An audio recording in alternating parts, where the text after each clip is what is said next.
Ladies and gentlemen, this is the state of the scene.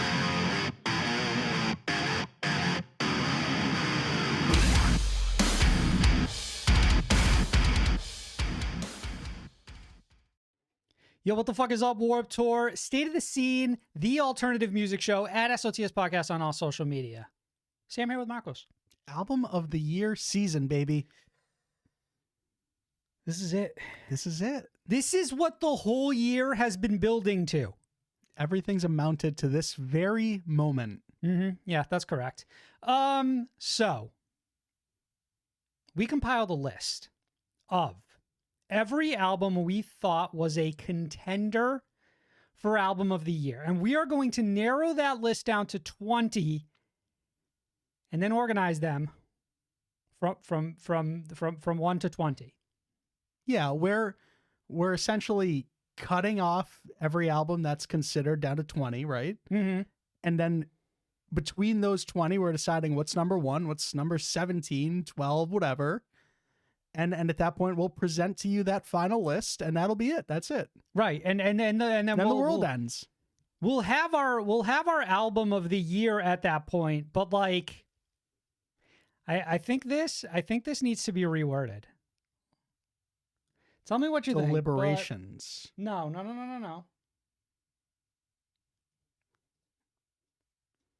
So for those of you, for those of you, at home. Yeah. More specifically, for those of you, audio listeners only, this message is for you. Top 20 albums of 2022. Isn't that what we had written down? What the fuck did you do? No, I had album of the year. 2022 Okay. written down. I think it should say top 20 albums of 2022, which we will organize. I think with that our 1 to 20. You could have done this. You could have done top parentheses 2022. How important is it to you? Because I can do it. How important is it to you? We're not doing How important that. is it to you? No, it's fun. So for those of you who are just listening, if you want to go ahead and watch this at SOTS Podcast YT on YouTube, link for our YouTube channel, obviously in the description of this episode, along with links for everything else you need, like our playlist, our Discord, our merch, social media, of course, and our Patreon, patreon.com/SOTS Podcast if you want to support us. This month, we have our Spotify Unwrapped episode going up where you can see what me and Marcos actually listened to this year, as opposed to the face that we put on when we want you to think that we have good taste. Which is always a lot of fun and ruinous in some ways as well. Once you find out Marcus is most listened to artist of the year, you're gonna have a lot of doubt about anything he said on this episode. You're one to talk. I at least made sure to put that one in this list of albums. You didn't. No, because I was hacked. Yeah, I was hacked. You know what? You're actually just a hack. I don't think you were hacked. Very clever of you. Before we move on, as always, we want to thank our shout out club.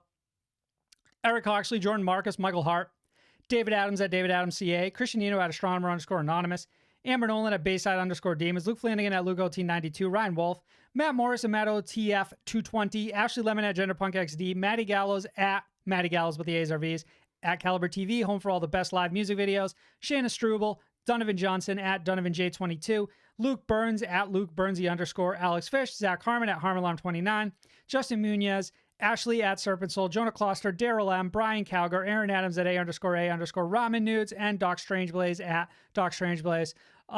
Many thanks. Yeah, no, seriously though. Lots of thanks to everyone who supports us on Patreon. You make this all possible. That's why we're able to continue to do silly things like this. If you never want this to end. It's also why we're able to continue improving the experience year after year after year. Obviously, it's the first time we've done a video version of the top 20 albums of the year, or deliberations of that. It's also why we've got, the nice camera and the Google Doc thing pulled up. It's not possible without your support. So thank you. Yeah, no. It means a lot. If you want to support, again, patreon.com/SOTS podcast. link in the description of this episode. We have lots of different tiers, and you get some free stickers just for signing up, plus access to like a bazillion bonus episodes, exclusive reaction videos, lots of good stuff on there. Now, we also recently did our SOTS Awards. That is on this channel as well. So whether you're listening on Spotify, Apple, or YouTube, whether you want to listen or you want to watch, you have access to that. It's in your feed. Mm-hmm. Eat up. Do you... All right, we have 57 albums on this list right now, which is a lot, a lot. And I think that's going to trigger some people right off the bat. The fact that we didn't do a solid 60 for consideration. Yeah, listen. Maybe I'm projecting. I feel like the last three would have been fake, and I don't want no fake choices on here. At some point, like, we kind of have an idea of like probably like 10 or so locks between you and I would think. So that's your gut. That's your gut going into this. You got. And then you're right. Like at some point, like the 51st album or the 52nd album, we're just kind of there to throw it on the list, right?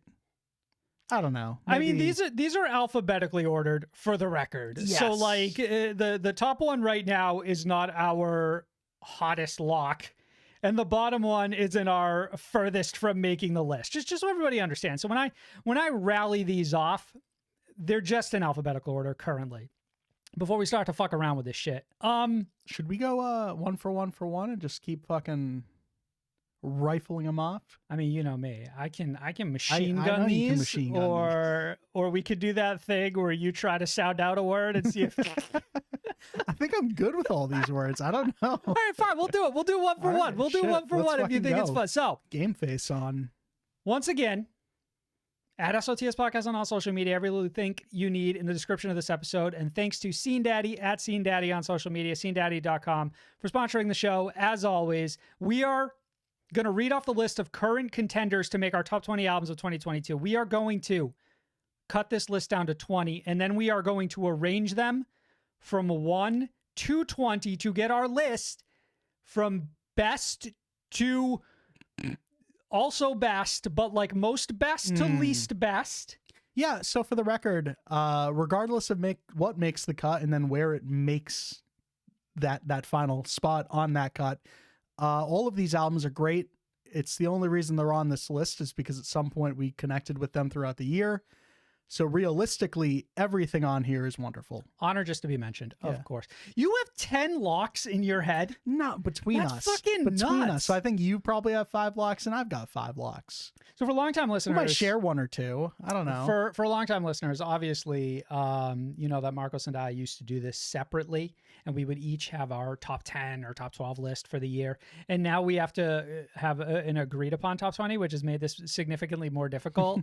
And it's why we now have a Deliberations half of this episode, so you can sort of understand how we get to our final list. Yeah, so before we read off all of these album names, artist names, that is the biggest difference here, is because realistically, you and I both go back and revisit these albums before this episode, and we ultimately find different things we love or hate about certain ones. And that's why we're not yet aligned, right? It's like, I don't really know where your head is completely going into this. Mine's a little all over the place, I'm going to be honest with you. And once again, like Marco said, it's an honor just to be nominated. So even when we talk an album off of this list, know that we still really enjoyed it. And that's why we included it to begin with. I'll take no pleasure in putting these albums down. I'm going to go album name by artist. Yes. You ready? Mm-hmm. 57 albums included in consideration. Starting with Good Grief by 93 Feet of Smoke. Never Before Seen, Never Again Found by Arm's Length. Cult Mentality by Avoid. The Death of Peace of Mind by Bad Omens. Future Lovers by Banks Arcade. Datura by Boston Manor. Spiritual Ascension by Cherie Amour. Vaxis 2, A Window of the Waking Mind by Coheed and Cambria. A Eulogy for Those Still Here by Counterparts. Dark Sun by Dayseeker. My Favorite Blue Jeans by Dwayne. New Nostalgia by Dead American. Destroy Rebuild by Destroy Rebuild Until God Shows. Techno by Electric Callboy. The Chosen by Enterprise Earth. Welcome to the Chaos by Fame on Fire. Soul Revolution by Fire from the Gods. The Hell We Create by Fit for a King. Oh, What the Future Holds by Fit for an Autopsy. Run by Future Palace. Mutilator period in parentheses by Gatherers. The Deep by Glasslands. This Bright and Beautiful World by Greyhaven. True Power by I Prevail. New Breed by Keizo. Pep by Lights. Pain Remains by Lorna Shore. Mainstream Sellout by Machine Gun Kelly. Curse of Existence by Miss May I. Victim of a Modern Age by Modern Error. Stargazer by Moodring. Scoring the End of the World by Motionless in White. Obsidian by Northlane. Disparity by Ocean's 8 Alaska. Fever Dream by Palo Royale. Remember That You Will Die by Polyphia. Self-titled by Pool Kids. Light Bends by Pridelands. The Unraveling of Pup the Band by Pup. Rain City Drive by Rain City Drive. City of Angels by Riley. To Only a Few at First by Royal Coda. Out of Light by Scary Kids Scaring Kids. The Collapse by Secrets. Complete Collapse by Sleeping with Sirens. Fear by Stand Atlantic. Kings of the New Age by State Champs. Rogue Carpet Disaster by Static Dress. Celebrity Therapist by the Callous Dow Boys. Color Decay by The Devil Wears Prada. Trinity by The Gloom in the Corner. The Hum Goes On Forever by The Wonder Years. Heroin by Thornhill. Hell Finds You Everywhere by Thousand Below. Voyeurist by Under Oath. Dark Bloom by We Came as Romans. And finally, Love Language by Wind Waker. Which your Google Doc form has confirmed is the only word that's misspelled on They're here. wrong. They're wrong. They're so wrong. Fixed. Totally It's just not unfixed. fixed. Unfixed. You can't scroll away and fix it. These are your contenders for Top 20 Album of 2022. And again, that's 57 nominees? Contenders? 57 contending nominees. Okay. That's correct. I'm not 100% sure what you want the approach to be. Here's how I want to tackle it. I want to throw 3 specific albums at you to get your temperature on them.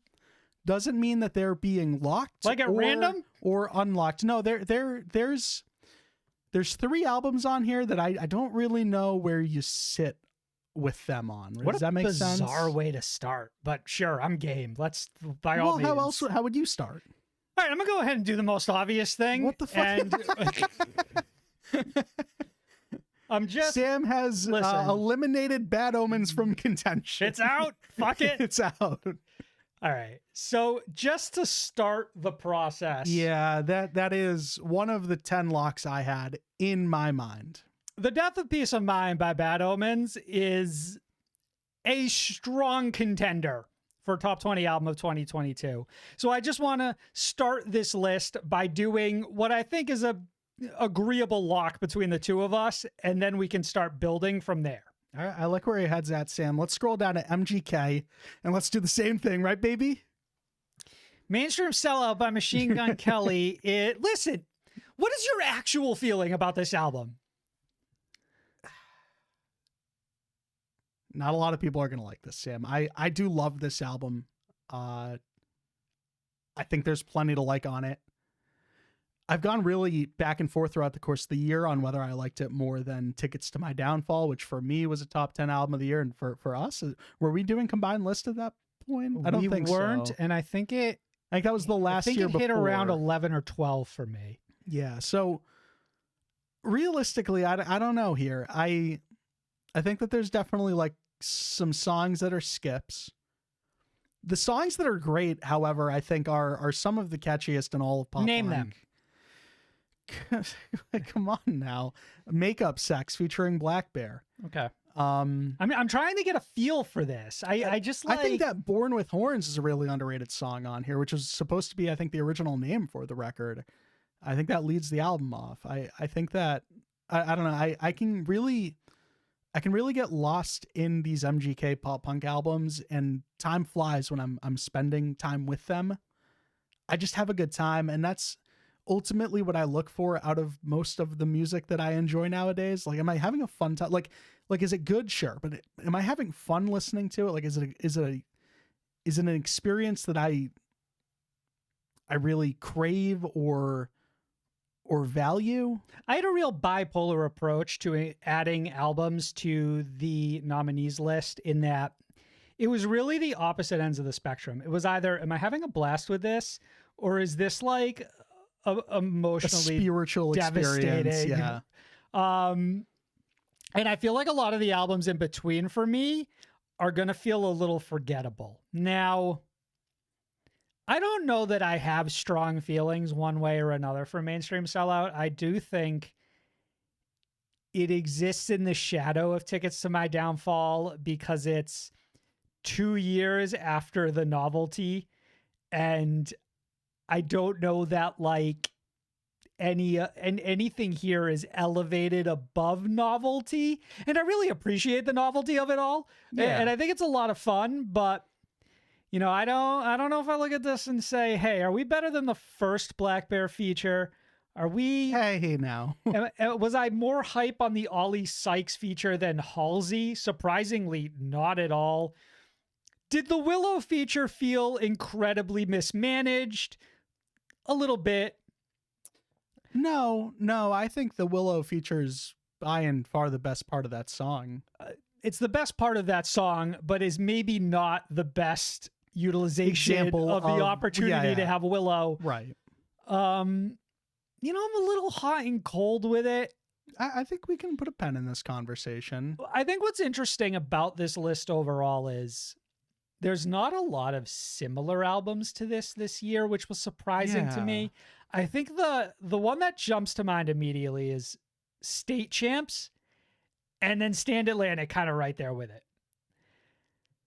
I think State Champs kind of did pop punk better than everybody else this year, if I'm being honest. I don't disagree. I think that Stand Atlantic has a lot to offer on this album. That's just a little bit more than pop punk. Like there's a real like ferociousness that is present on Fear that is not there on Kings of the New Age, and is also not there on Mainstream Sellout. Like I really like there's like a bit of like piss and vinegar on that album that you don't get on the other ones. And that's really what it doesn't put it above those albums for me, but that's what I value in that one over the other. I would records. agree that from a personality perspective, I am significantly more interested in what Bonnie has to is say bringing to the table than Derek or MGK. But what State Champs has going for them is that like the hooks are, I'd put them up there with most any of them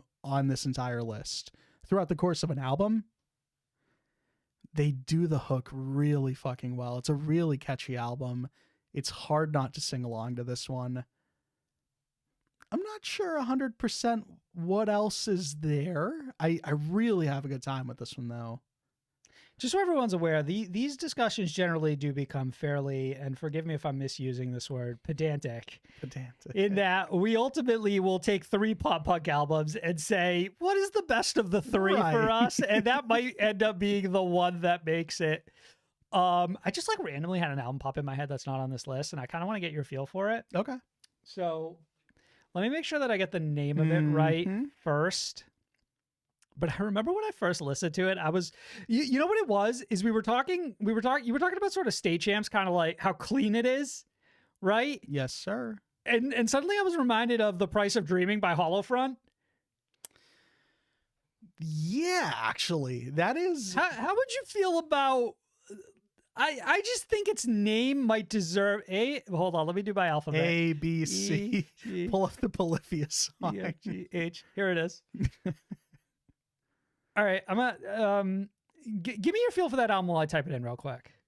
The Price of Dreaming by Hollowfront is pretty much masterfully executed modern metalcore. And what I mean by modern metalcore is like, it's really going to be the only album that we capitalize on this whole list, huh? I'll fix it. I'll fix it. Jesus.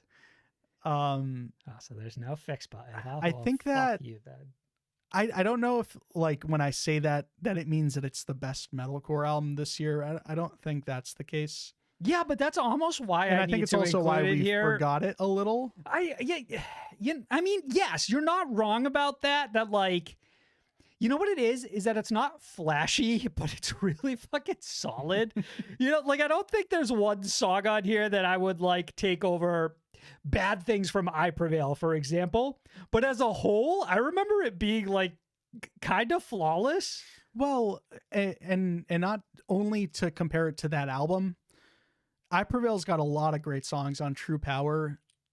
One thing that holds that album back a little is its length of like 15 tracks. I think that Hollow Front do a similar thing where like in sound, but what they do differently is that album's a lot more tighter. Yeah. Tight. But now let me ask you a question. You said, hey, this I Prevail album a little long in the tooth at 15 tracks. A bit long in the tooth.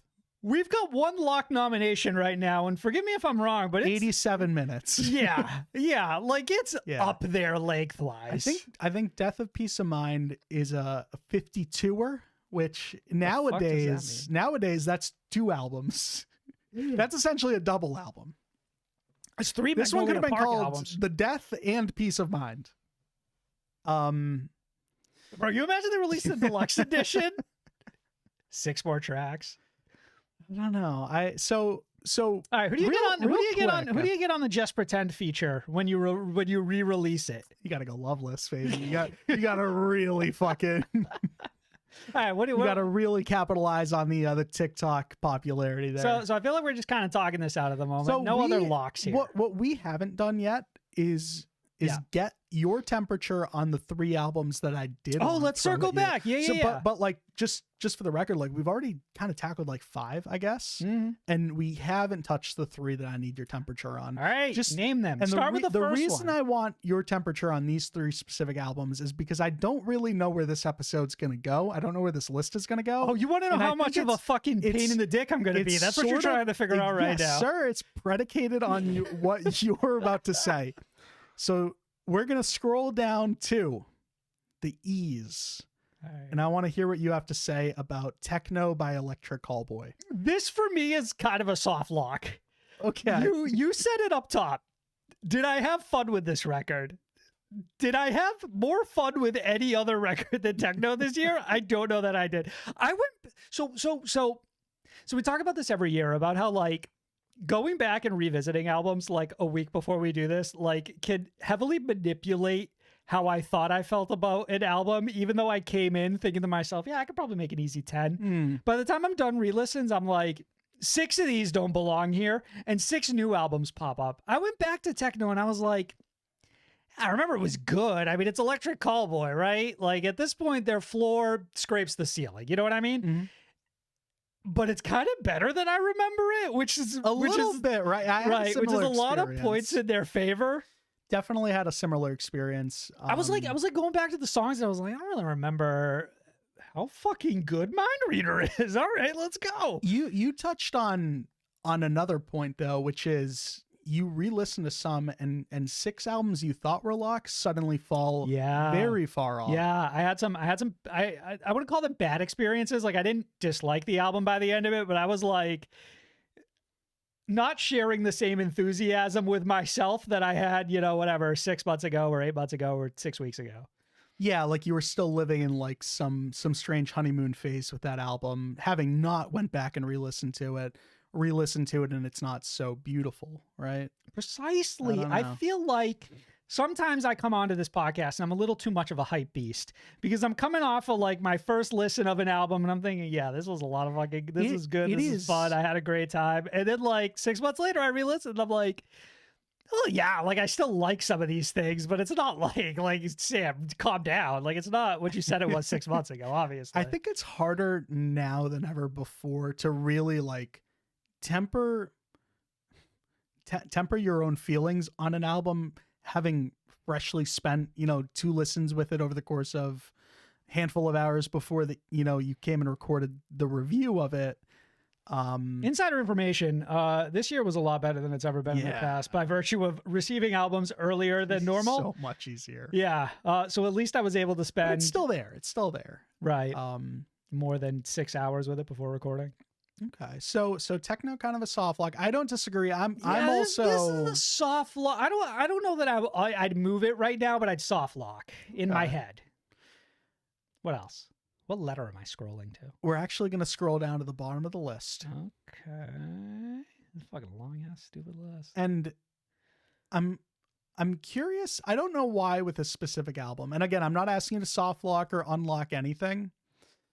Dark Bloom by We Came as Romans. What are your feelings on that one right now? So Dark Bloom by We Came as Romans sort of exists in a similar universe that I'd probably say a half a dozen other records exist on here, which is to say that they are very good examples of modern radio metalcore. And I enjoy them for that. But my thought process going into this was, I want 85% of our top 20 to represent the risk takers, the visionaries, the albums that really truly feel like they're exceeding expectations in unexpected ways or in new and fresh ways, or quite honestly, if I'm looking at like something like We Came as Romans and I Prevail and Hollow Front off the top of my head, I think I would end up choosing one out of all of them because they're all so similar in what they're trying to do. I think it ends up being a similar conversation to like the the three we talked about earlier in Stan Atlantic, MGK, State Champs. Ultimately, you always kind of lean towards one, and that leaves you undecided on what to do with the others, because like now it's like, well, you kind of chose like the cream of the crop, and now these other albums are like, they're good. Should they really have representation on this list? I don't know. I feel like right now, when you bring up We Came as Romans, Dark Bloom, you've gone further from the hard lock to the what would round out a 20, depending on how I feel at the end of this. I think it's more of a, this would be a cool album to make the top 20. That's ultimately what that's how I look at this album. In what sense? What do you mean? So this one did benefit from a re-listen, just straight off the top. It is really hard to deny, like, just the emotions of certain songs on here, like Golden and Promise You. Of course. Obviously, just they really elicit emotion in the listener. You can hear it in how the band is performing those songs. And for me, like, it is difficult to discredit an album with songs like that on there, right? And I'm not saying you have to do the same. I'm just saying that's where I'm coming at this. What I'm saying is I kind of found myself with a handful of albums similarly this year that I was like, it is the album that has these 3 songs. You know what I mean? Mm-hmm. And then the question is, though, how, I wouldn't say how far down does it bring it, but the sort of middle of the road, like, yeah, I know, just okay tracks. And again, I look at someone like We Came as Romans, someone like Miss May I, someone like I Prevail, and then all 3 of those albums have them. They've got these really high peaks, and then we've kind of got some like sort of significant dips in quality, not in quality in general, which is to say they're bad songs, but by virtue of comparison to other songs on the album, they really like stand in a shadow in a way that's like, all right, gotta fucking get through Daggers to get to fucking Black Hole, and that just, it is what it is. It's not a bad song, but it's not fucking Black Hole. Yeah, I hear you. And ultimately, like, on this top 20, you want a collection of albums that are no skippers, right? Yeah. As close to that as you can get. But or alternatively, who's out here taking some swings? You know what I mean? Like, who's doing something in 2022 that's kind of like, awe-inspiring. And I don't know that We Came as Romans did anything quite awe-inspiring. What's the third one? I'm curious. So third one for me that I want to hear about from you is Celebrity Therapist by the Calloused Cowboys. So that's kind of the pitch perfect example of what I mean by, I say, somebody who's out here like fucking swinging. And for me, Callous Cowboys is swinging and connecting pretty often. Those are the three examples of like where I needed to know your head was at before we could move on with, eliminating or it's an or locking interesting certain range. things It's an on here. interesting range. Well, the way I look at it is like Electric Cowboy, like you said, is the fun one. Mm-hmm. We Came as Romans is kind of like the Middle of the pack. Like it's definitely good. And then Celebrity Therapist is your big swinger. It's your, here's a fucking load of ideas. Most of them are, like we're throwing shit at the wall and most of it is sticking. Good to very good. It's a very innovative record, a very innovative band. For me, currently, I would, at the end of this, I could very comfortably see Celebrity Therapist and Techno in that top 20. I can't really envision Dark Bloom in there. Okay. Like I said, this is more so just to get your temperature. All right, I want to play this game. All right. Fuck you. I'm going to choose 3 albums I want to get your temperature on. Let's fucking... You have to have them pre-chosen. All right, no, I don't. Let me get your feeling on Dwayne, My Favorite Blue Jeans. So this one's challenging for a couple of reasons that are outside of the music, in the sense that Dwayne right now is actually coming off of a top 10 album between the both of us last year.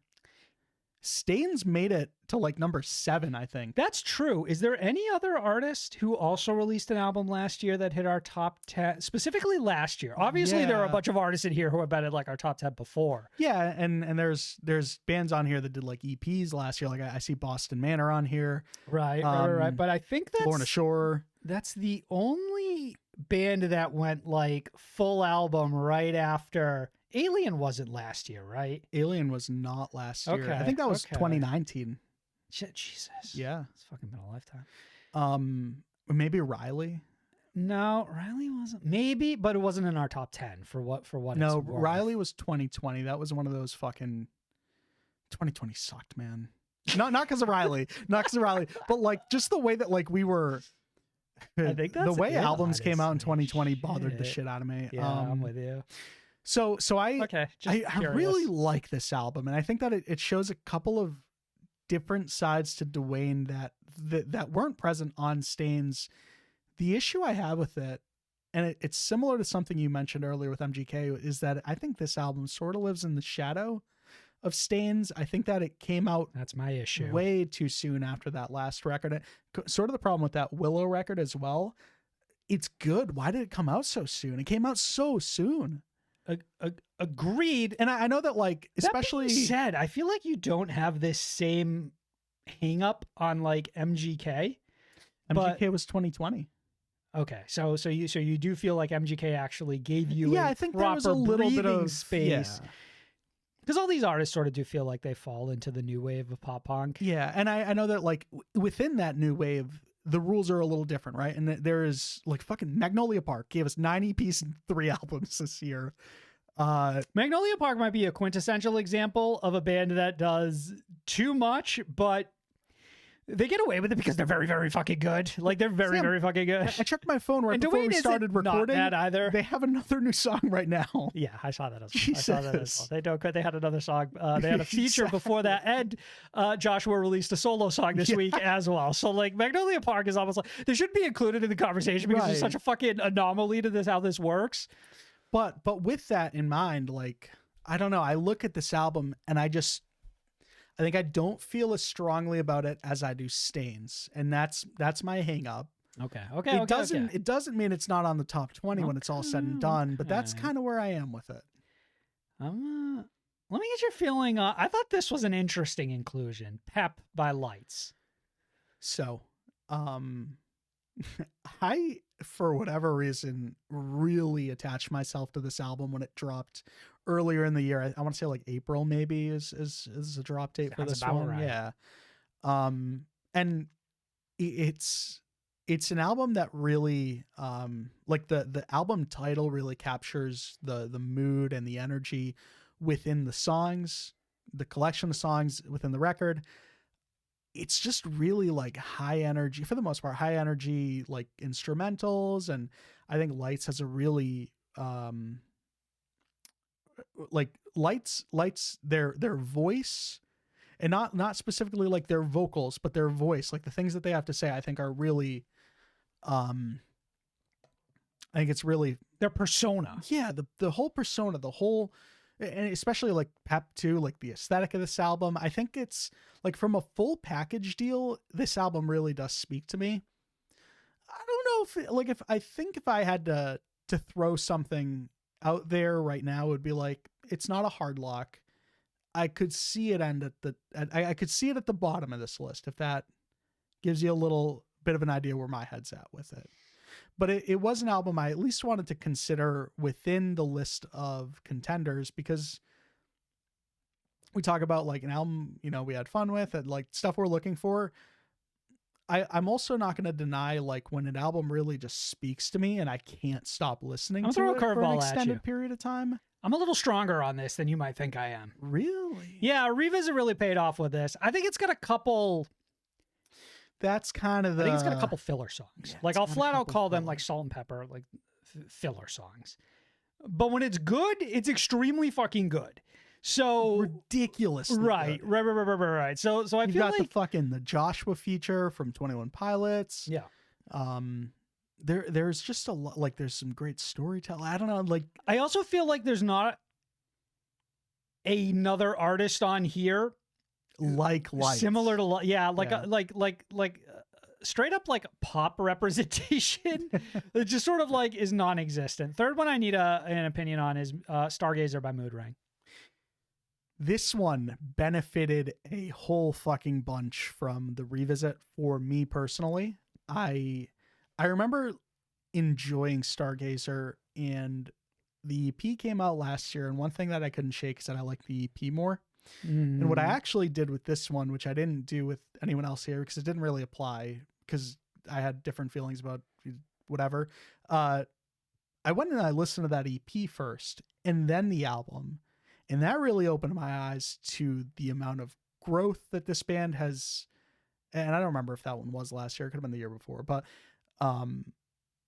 the amount of growth that they've had in a short span of time, the vision that this band has. I'll tell you one thing, Sam. Between Stargazer and the actual Chino feature on the Polyphia album, it's kind of opened my eyes to the fact that band is probably good. Not Mood Ring, fucking Deftones. Chinos. Yeah, Deftones. Marco's coming out of this podcast and saying, you know what? Deftones might be good. Deftones? They might be good. We have to have an honest conversation. Are Deftones good? Maybe. Make an absolutely killer episode of the podcast. We'll just title it literally that. You fucking losers decide if Deftones are good. Yeah. What a great premise for a whole other podcast.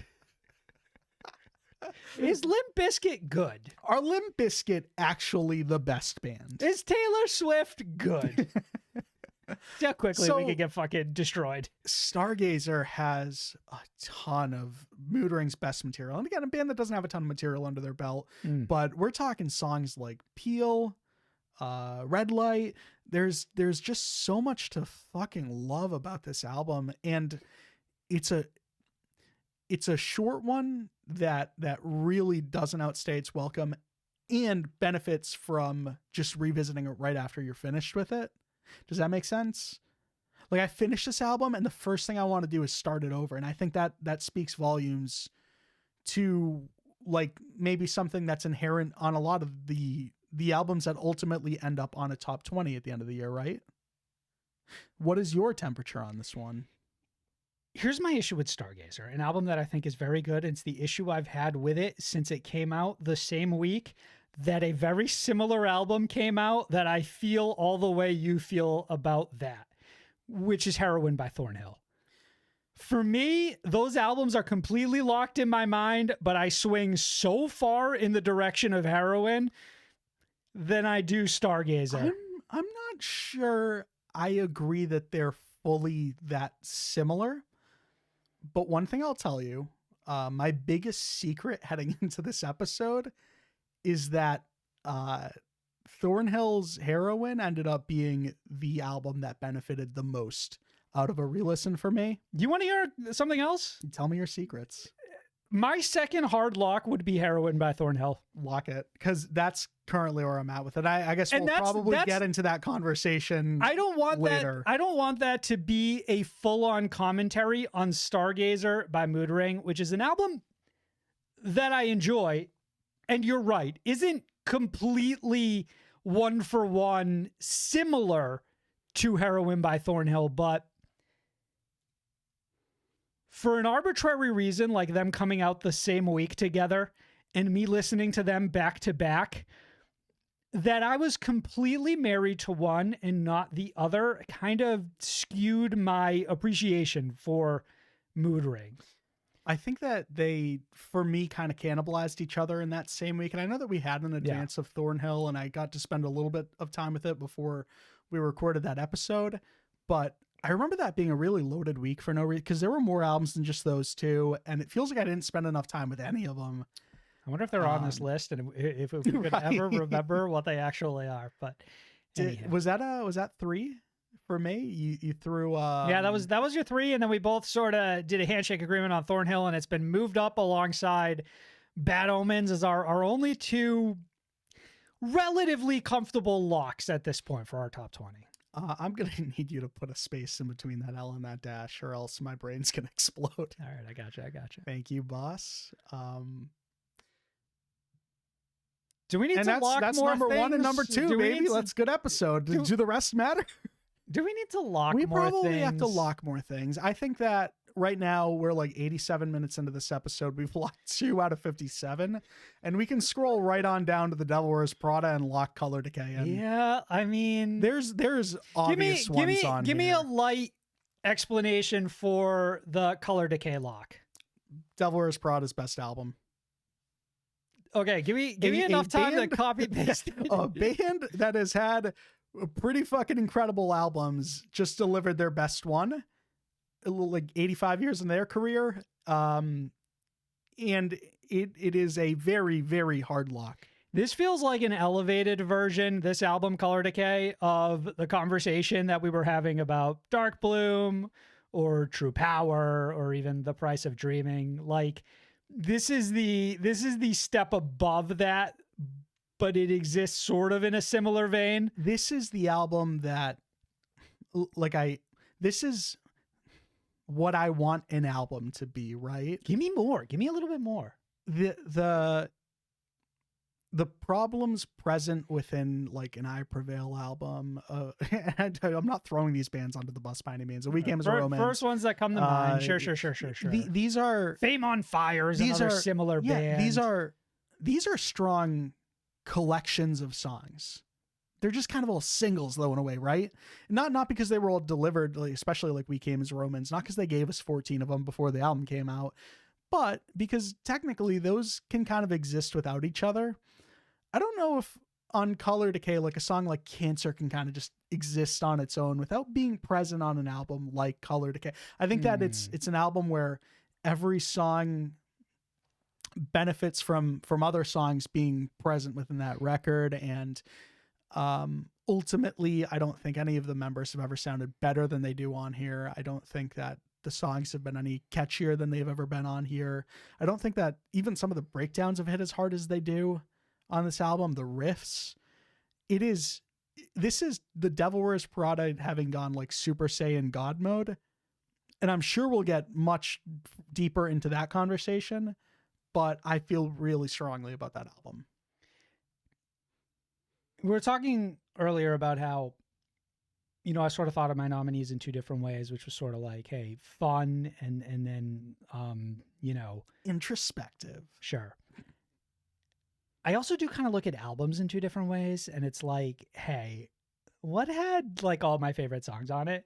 And then also like what as a whole package, like as a vision, as a story, as like what is an experience? And yeah. we didn't touch on it a whole lot. Like the Bad Omens album, that is an experience. Thornhill.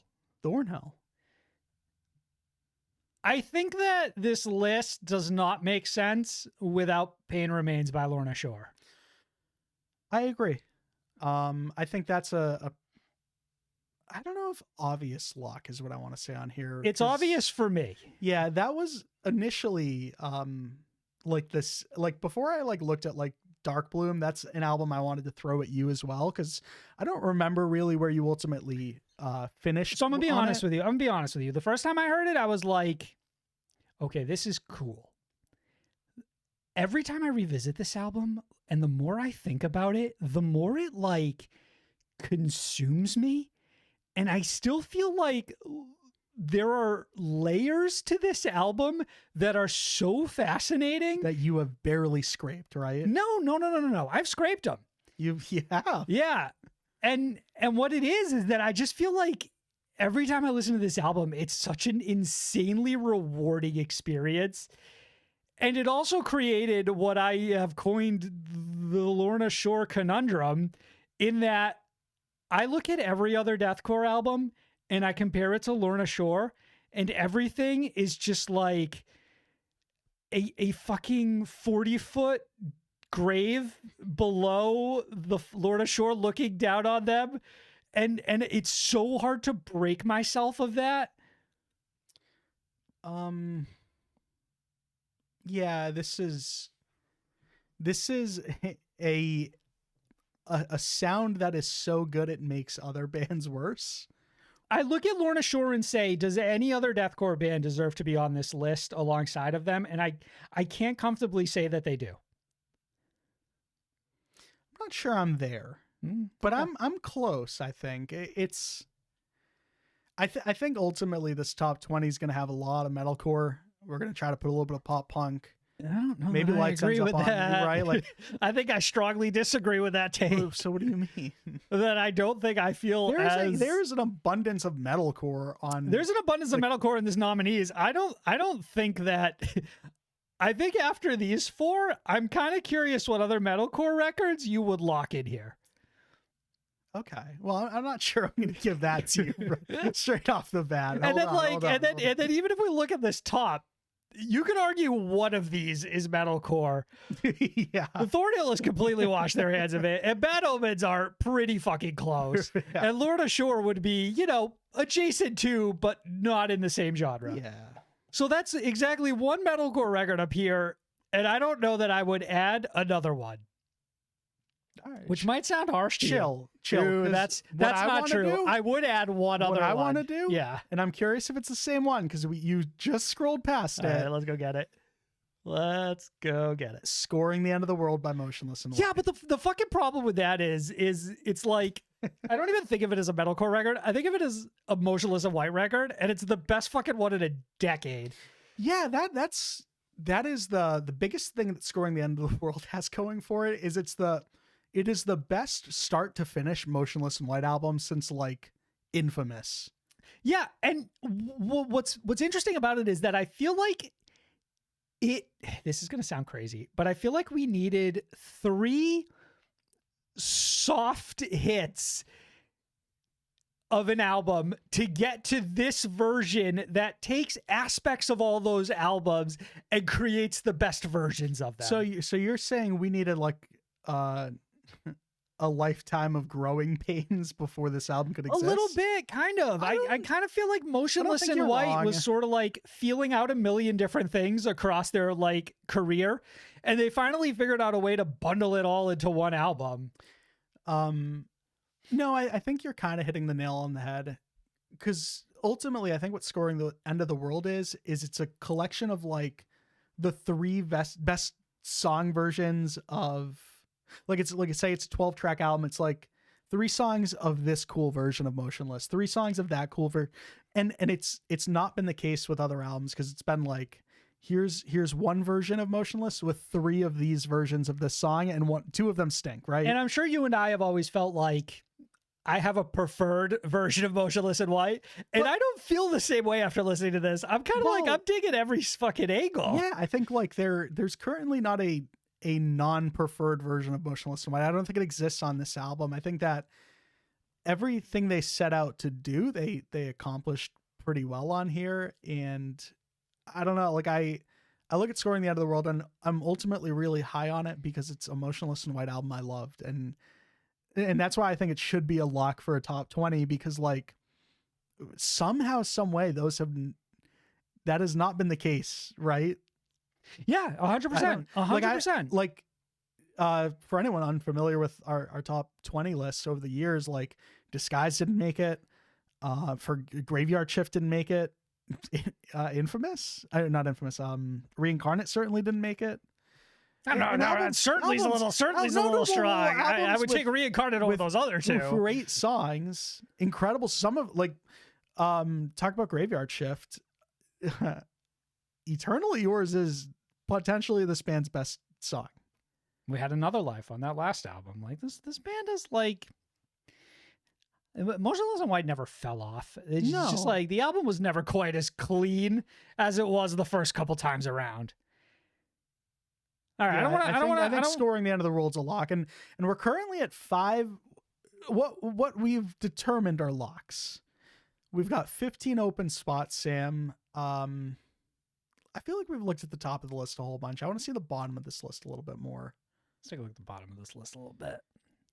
Can I throw like a feeler out for a lock here? I'm starting to think maybe you were right about metalcore, and there's a couple I'm forgetting, but go ahead.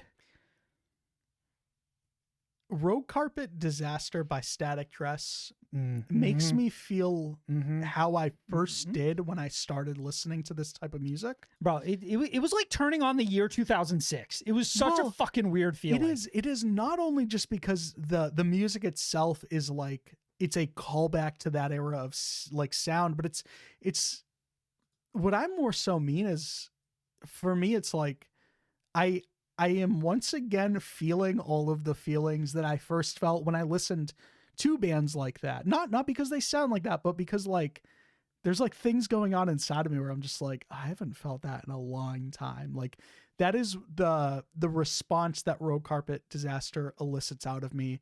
And that's without even telling you that it's got some of the craziest riffs of the year, some of the craziest fucking storytelling of the year. Ollie Appleyard emerges as an absolute fucking star on this record.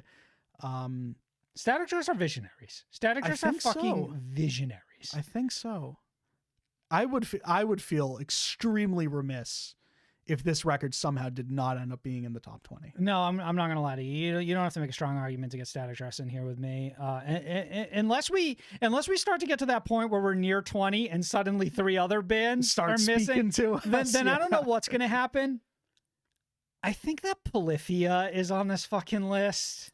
I did want to ask you about this one. So give me a brief review of this new record, because we didn't actually review it on the show. I think it might be like one of 2 albums on here that we never actually covered on the show. Is City of Angels by Riley the other? I don't think we covered that. It is. So you kind of touched on this when we were talking about our song of the year for the award show. Finally, Polyphia did the thing, and they just like siphoned in a couple vocalists to come like see if they could hang.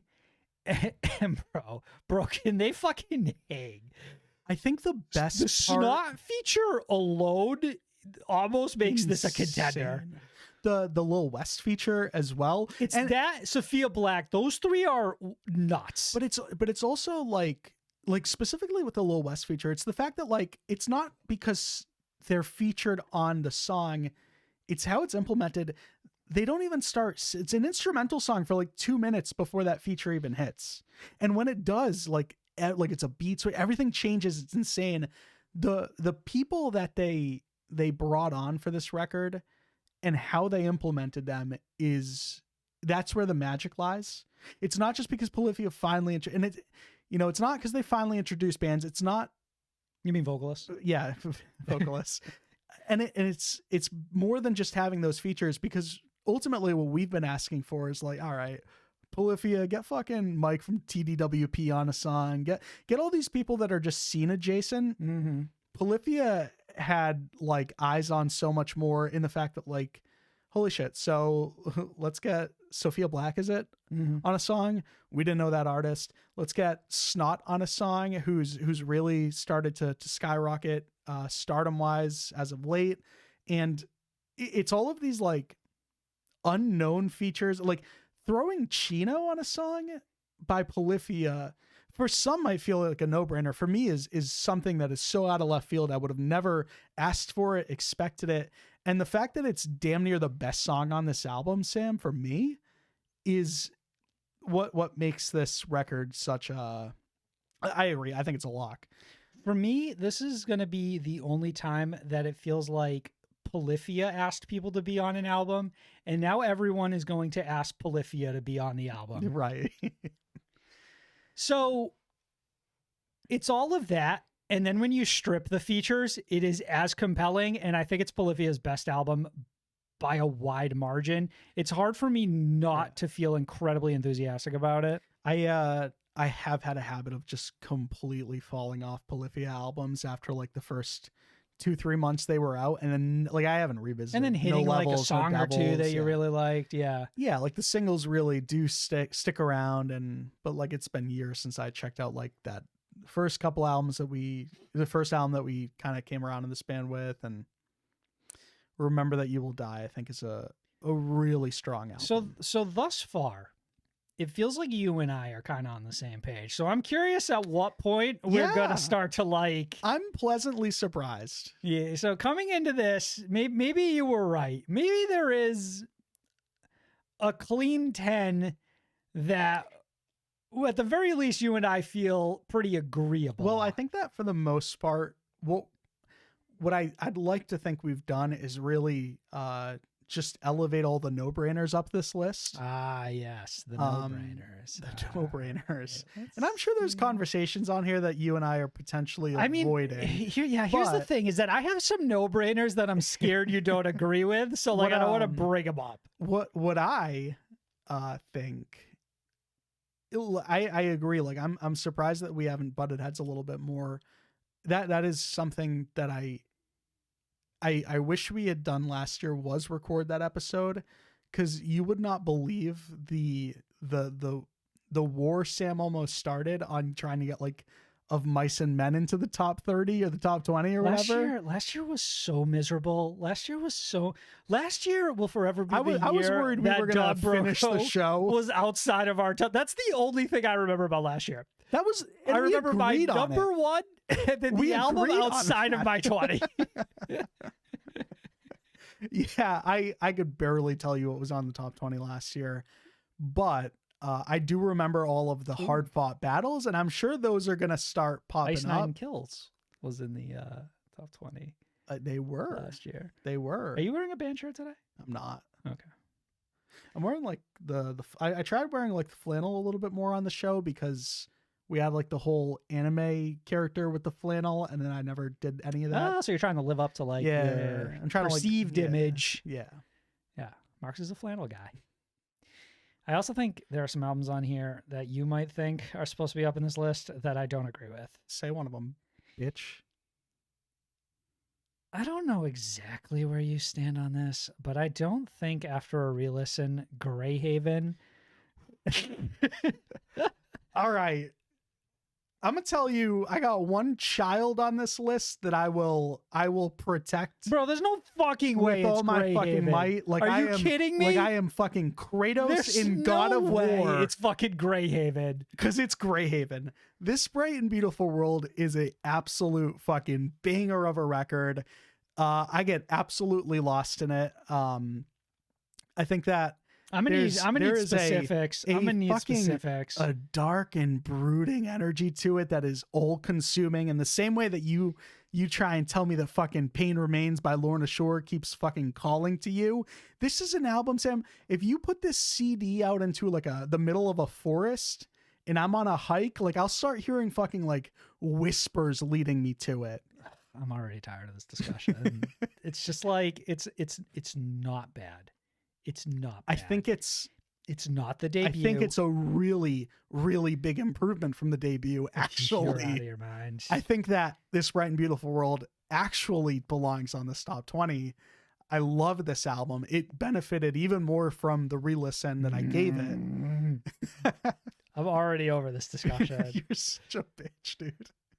It's on this list somewhere. I don't know. I think it is. We can come back to it. We can come back to it, but maybe I want to take some swings at albums. I don't think fucking Voyeurist is on this list. I'm gonna be real with you. This one, loved when it first came out at the top of the year. I think I even called it like Under Oath's best album. Did not at all benefit from the re-listen for me. There's no way you did, because I think I would have fucking walked. I threw I threw a couple of these albums on before I did the re-listens. Threw Voyeurist on, and there was something that I thought existed on this album that really clicked with me that was nowhere to be found when I re-listened to it. The fucked thing about Voyeurist, I don't know what changed. I don't dislike it when I'm listening to it. I find it fairly interesting, and I feel, oh my god, is it better than the album before, the fucking Return album? Yeah. It is so much better. My problem is that when I'm done listening to Voyeurist, I can't fucking recall two things about it. It's a bit of a slog is what I kind of found out. Like I finished Voyeurist, and it's not like I said it earlier for Mood Ring. Like I want to just start that album over. Voyeurist, like I need a cigarette, and not in the way that like I had sex and need like, you know what I mean, brother. It's like I just need like I need to go sit on like the porch for 10 minutes. Yeah, you need to have yourself like a think, or almost like you're done working out, and you just need to sit and scroll for an hour. But it's not like a fucking introspective like reflection of self. Like it's just like, man, all I'm thinking during that is like, hey, that album's kind of long, even though it isn't. You know what it is? It's like a 30-minute album. It's the not as good version of this fucking Easy Lock. That's where we're going with this, huh? It is 100% the not as good version of Datura by Boston Manor. I'm sorry. So I am going to need you to expand on that, because I actually don't know what you mean by that. You said it yourself. I sat down after that fucking Under Oath album, not to have an introspective post-sex cigarette, but with Datura by Boston Manor, I can sit and fucking I can just roll that album over in my mind for hours. I love it so much. There's just nothing like fucking Boston Manor. There's one other band who I think does. You're warming my heart right almost now. Boston Manor as good as Boston Manor, which I will bring up later as another potential contender. But Under Oath is the band that does not come close to doing Boston Manor as good as Boston Manor does. Under Oath dropped like a fucking 11-minute introspective song. Boston Manor can do that in 2 sentences. They can fuck you up in 2 sentences.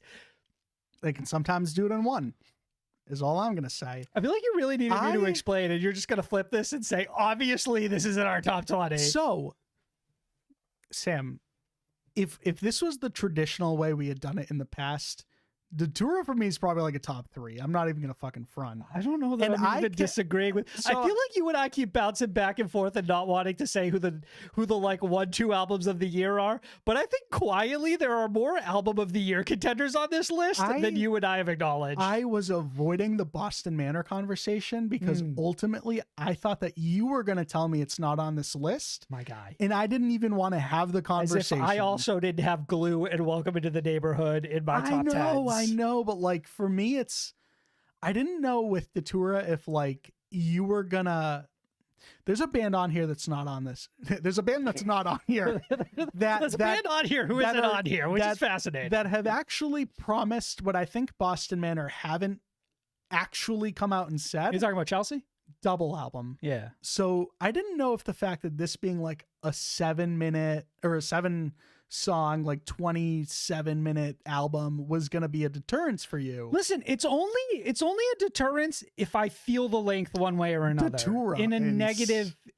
It's only a negative if I feel the length in a way that detracts from the experience. Under Oath is out, so I see kind of. Or for example, you can do it. Totally drawing a fucking Chelsea blank there. No, like Magnolia Park is an example of an album that I just felt like it was just too short. It just felt like I blinked and it was over, and it felt like it needed more songs. Datura is perfect. Like vision, like thought out, accomplished. Okay. again, a conversation I was avoiding having because I wasn't sure where you were going to end up No. on it. I'm glad that's a lock. I'm feeling real fucking good now. I'm going to start throwing things out there. I'm feeling a little too confident. Now I'm excited just to shoot you down. Now I'm excited to do the opposite. Say something that I can Hold on, just what's be something like, you put in nah. here? Couple of albums that I also threw on without revisiting at the time. I will quietly put the pillow over one of these bands and You're let killing them a band right exit now? This is fascinating. from this list, unless you have really strong feelings, Sam. I revisited that Pride Lands album, Light Bends, and realized it's not on the top 20 this year. You see, that's where you're fucked. So here's the thing. Pride Lands is who I was talking about when I said somebody who almost does Boston Manor as good as Boston Manor does. Because talk to me. I think Tell me about it. When I went back to re-listen to that Pride Lands album, I kind of had that same thought in my head. I was like, all right, we're talking about a January album. I'm sure it was good, but it's been 11 months.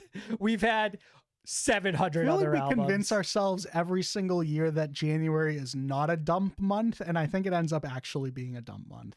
But I don't feel that way about Pride Lands. I'm not applying that to them, but Pride Lands does an incredibly good job of capturing atmosphere, similarly to Boston Manor, where it's like 13 songs that all exist in this same fucking, like, tone's not the word I'm looking for, setting's not the word I'm looking for, but they're like close. It's very like, it's very good Atmosphere? at making everything on the album like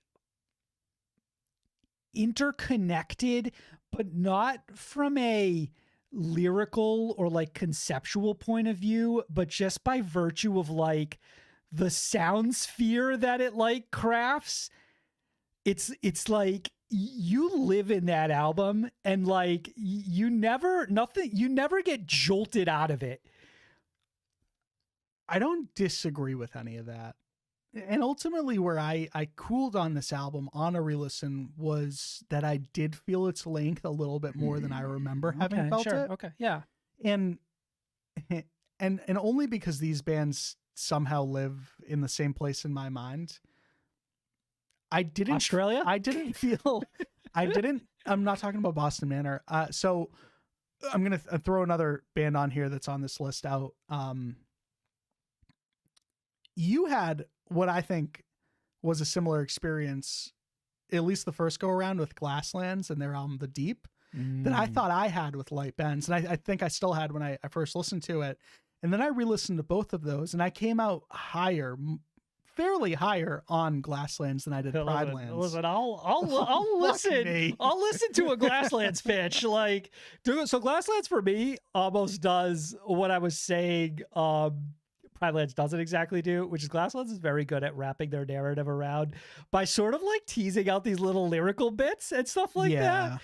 And they wrap it all up very neatly in the end. And like Glasslands for me, like really kill it conceptually. And then they also have like these one or two songs that are just insanely good, like just like so much. I don't know if this is fair. Yeah, or Bury Your Flame or whatever. It's just like this band has no right to be this fucking amazing, and I've never heard of them. So, and again, like that's how I had walked away from that Pride Lands album. And then you were like, in the meantime, like this is like maybe a month later, like singing like Glasslands praises, and I'm like, yeah, that's fine, Sam. Are they as good as the other Lands band, Pride Lands? Probably not. And so then we again, can only have one Lands re-listen, band on the list? I'm not saying that's the case. That is not the rule.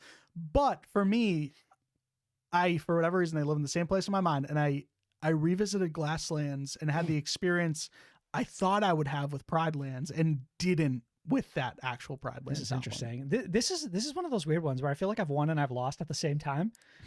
I don't know. Like I don't know what to make of it. Well, and I'm not saying either of them are out of contention or in contention or whatever. I mean, they're obviously in contention. I'm not saying they're locks.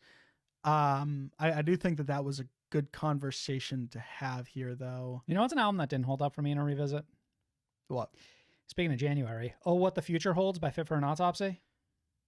So I really expected to have this one click for me on a revisit, and it really just does not.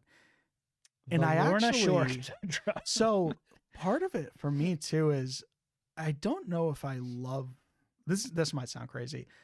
I don't know if I love Fit for an Autopsy's vocals. Great screamer, whatever. All these, like, you know, they're fine, but like just when like I'm listening to the band, like it doesn't really speak to me at all. It's not flashy. It's not flashy. I think that's the problem. You're right. It's the Lorna not Shore thing. flashy. And ultimately, It's got some fucking moments. I don't know that it's enough of one other thing to balance out not being flashy. I'm not going to give you a ton of pushback on this one. For me, would be surprised if this ends up in a collaborative fucking top 20. What do we got? What do we got? 8 so far? 8's pretty good. 8 without a ton of pushback on many of these is pretty good. All right, I feel like we need more. I feel like we need more locks. Need more locks? Yeah, I feel like this conversation is meandering until there are stakes. And in order for there to be stakes, we need a fuller top 20. Okay. All right. I'm going to let you go. Who would you lock? Scroll a little bit here for me. Let me just kind of breathe in some of these names. I'm seeing a bunch that are speaking to me. I think, all right, you can pause. I'll make what I feel is an innocent, like an innocent lock. Like an innocent lock in the sense that, like, I'd be surprised on pushback on this one. The Innocent Lock feels like a period piece movie. You know what I mean? Keira Knightley in The Innocent Lock. It's The Innocent Lock, bro. Dark Sun by Dayseeker feels like a lock. Yep. It'd be weird if this album wasn't on this list. It's probably tied for what I think is the most beautiful record of the year. Oh, Jesus. Okay. I mean, I probably don't disagree. Can I ask? Can I ask a question? Yeah. Is the most beautiful album of the year already on this list? Yeah. It's already in the top. It's for me, it's Heroin by Thornhill. It's like that. I go back and forth on whether it's Dark Sun or Heroin. I thought the Pain Remains, like, love trilogy was really speaking to you. Suddenly. If it was Roll Carpet Disaster, you'd have to call my therapist. So let's real quick. Dark Sun is on this list because I would argue Rory Rodriguez is maybe the most dangerous weapon in the entirety of this fucking top 57. Yeah. Just like an insanely like unrivaled weapon in terms of like what a band is bringing to the table. And then I think that fucking Dayseeker just did the smart thing, and they absorbed Hurtwave, and they're better for it. Yeah. They did what they want. They did essentially what the Plot You did a few years ago, where Landon was like, my solo stuff is really good. Let me get some of that on the album. They did what Motionless in White should have done, which was create a side project, work out all the wrinkles. Good point. And then bring it back into the band, and everyone's better for it.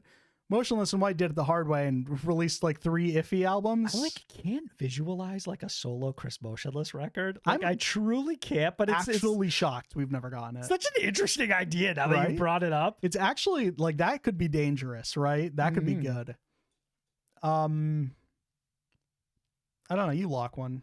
All right. Okay, so we're done with talking about Dark Sun here. I feel like everything that we lock into this list, we'll talk about it more later. We'll have a lengthier conversation but I feel like by nature of the fact that like one of us is gonna like go to bat real hard for like Dayseeker at number 2, and one of us is gonna be like, well, it's a number 16. I feel like we have to rationalize our decisions for people, otherwise they won't understand why we just said, hey, Dayseeker instead of, you know, one of these numerous other albums. You touched on it. It's a really emotional listen. It implemented all of the aspects that made Hurtwave exciting, and when you put that instrumental like keyboard heavy, synth heavy element into a metalcore band, honestly, 10 times out of 10 it's the perfect recipe. And Dayseeker might be the best example of that yet.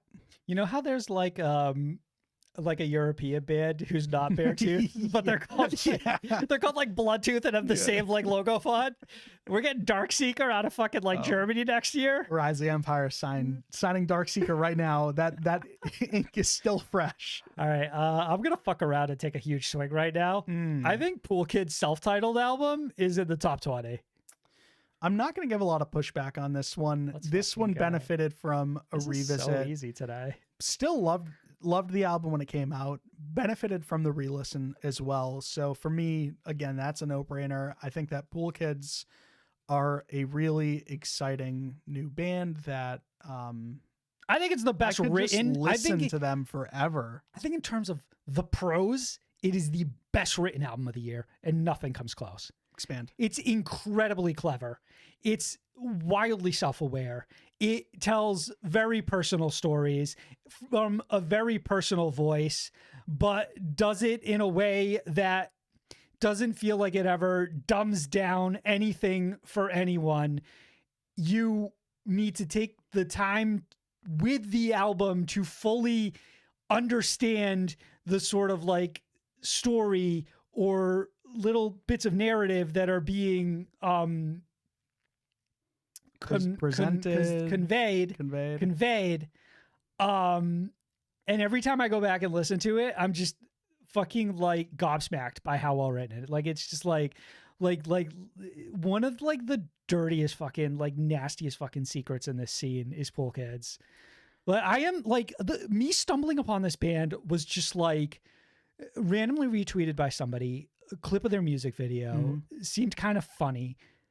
Go into it. Who the fuck knew what Pool Kids was? Like, I didn't even know what the fuck I was getting into. You walk out of it with like a newfound favorite band suddenly. And no, this album certainly speaks to me. I think that it's got some really heavy emotional elements to it that also push it over the edge. A lot of the subject matter is super solid. I don't know. I can't argue against Pool Kids being somewhere on this list. You know what's cool about Pool Kids and a lot of other bands is that it almost feels like there's also maybe like only 2 other bands on this list that are anything like Pool Kids. That's what I'm saying though. Is there's like a bunch of bands on this list where I could almost look at them and go, there are like 2 other bands on this list that I would compare you to. So it's kind of fun that we have like these sort of like mirror acts that you can like it sort of helps you feel out how you really feel about them. Like of these 3, who would I take? You know what I mean? All right, who do we have 10? 3, 6, 7, 8, 9, 10. Okay. Wow. So we have to add 10 to this list. I want you to take a quick like picture in your mind of this top 10, right? So Bad Omens, Death of Peace of Mind, Thornhill, Devil Wears Prada, Lord of Short, Motionless in White. So for audio listeners, I'll round them off real quick. So far in our top 10, we have The Death of Peace of Mind by Bad Omens, Heroin by Thornhill, Color Decay by The Devil Wears Prada, Pain Remains by Lorna Shore, Scoring the End of the World by Motionless in White, Rogue Carpet Disaster by Static Dress, Remember That You Will Die by Polyphia, Datura by Boston Manor, Dark Sun by Dayseeker, and Self-Titled by Pool Kids, and in no particular order. The reason that I wanted, the order is in which they were locked, but that's also a reason why I wanted to talk about it. I don't think this ends up being the top 10. Is that fair to say? I don't know yet. I don't know. I don't think it is. I don't know. I can't. I don't know if I look at this list. I feel like too much would have to happen. Too much. Like perfectly for the 10 bands that we added first to also remain the top 10. Because I didn't really pick them in any particular order. No. I'd say there's probably 5 in here who are pretty safe, but not across the board. So we've got our 10, and the mission now is to find the other missing 10. Yeah. What think of it in that way. What are like what's genre-wise, sound, voice, style? What is missing? What other 10 bands need to be on here?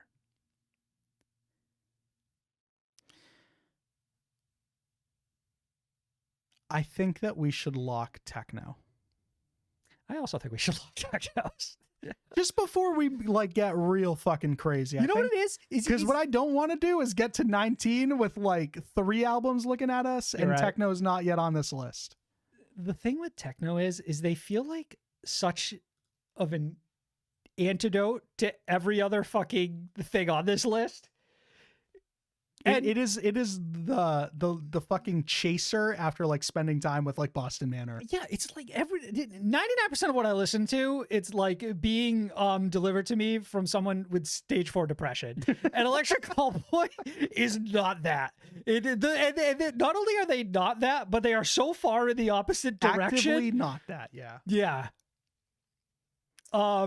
What It's else? just What a are you fucking feeling? Here? blast, man. I know I feel like I talked a little bit shit about metalcore, but like techno though is not included in that conversation. Techno, the album title, not the genre. Yeah. But also, is the it's album present title within not here. the Yeah. genre? Listen, I think that behind the quote unquote gimmick of just being a funny band or whatever, like take a song like Techno Train. Sure, lyrically hilarious, but it really helps that this band they aren't slouches when it comes to writing really just convincing material, in the sense that like they could be instrumental and it could still be a lot of fun, right? I think that they've 100. got great breakdowns, a little bit of everything. When the band slows it down, I think an unsung hero on this record. I know it was a single, but I think that Fuckboy is, like, for me, one of my favorite songs of the year. That would be such a great title for that song, Fuckboy, an Unsung Hero. It sounds like a character from like Kick-Ass or something. Oh no, Fuckboy's it's actually Fuckboy. Such a great hero name that I'm shocked The Boys hasn't done it yet. That's a good point. Maybe it'll be in the spinoff. Right. Yeah, it's just like I was never not fucking the smile never leaves my face when I'm listening to Electric Callboy, and like techno really feels like it did the impossible, which was not live in the shadow of Hypa. Well, I think you can also say the other songs don't live in the shadow of what are arguably probably the two best ones on here in Pump It and We Got the Moves. The other songs fucking they hold their weight against those tracks. This band dropped like single number 7, Arrow of Love, and I was like, we all right, get it. yeah. And I listened to it and I was like, they fucking did it again. How do they keep doing it? Huracan though? Like, holy shit. Yeah, Even when you so- think you've got this band fully figured out, they're still a little more clever than you give them credit for. We talk about innovation, right? The fact that this band writes like a fucking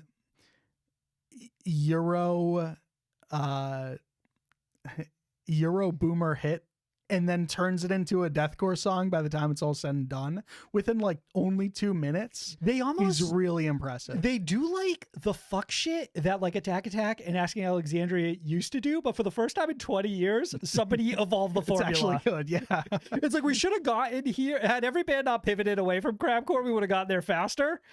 But Electric Callboy was like, we got you, Seed. I think Coheed and Cambria, Vaxxus 2, A Window of the Waking Mind is inexperience in all the best ways imaginable. That album, for like, really theatrical. you look at the art for that album and it's like a fucking Marvel sci-fi movie poster, and there's like 22 characters and it's like space stuff, whatever the fuck, I don't know what's going on. And then you listen to the album and you're like, they literally turn the artwork into like a fucking like the full thing. And obviously like that's Ben Coheed and Cambria's thing. It's like, we write songs about this fucking insane comic book story. But I always feel like it was never as good as the 2 singles that came out.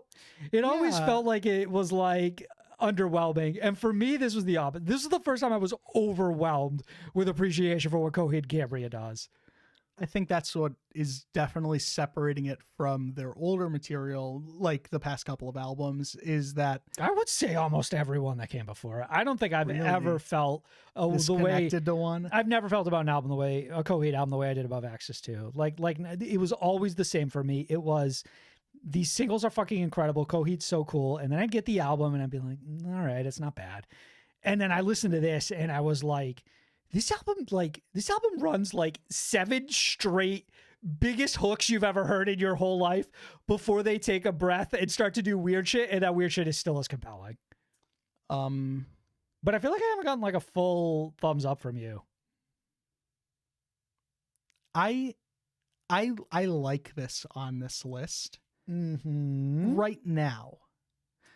Again, I don't know if I'm gonna like this 40 minutes from now when we really get into the fucking. I won't lock it then. Yeah, if that's how you feel, I don't think it's worth locking. But I do think that, like, man, you're right. I used to look at a Coheed and Cambria just for the fucking album title, and I got overwhelmed. And now, like, that was still the case, but I finally listened to the record and it actually clicked, and I was actually invested in what was happening. And for the first time in the history of me listening to Coheed and Cambria, I liked it for more than like 3 songs. And the fact that I like pretty much every track on here is a big win for this band. And I actually am not opposed to soft locking it right now. I just don't want to soft lock something if in your head it's the first thing you're going to cut. I would rather get some safer bets in there. I am really high on this album. All right, then I'm going to fucking put it in there. I'm not going to talk you out of it. I do love it.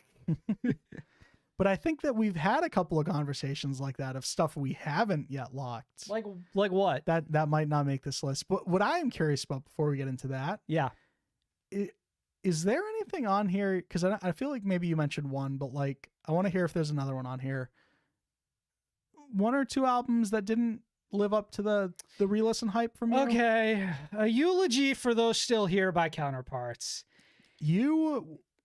I was like I going into this thought that you would try to like somehow get this into the number 1 spot for top 20. It's the same fucking thing that always happens to me, is that throughout the year I'm like, metalcore's back.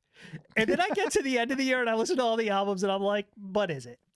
And that's kind of where I like landed on Counterpart. It's like I was so fucking emotionally attached to this when it came out.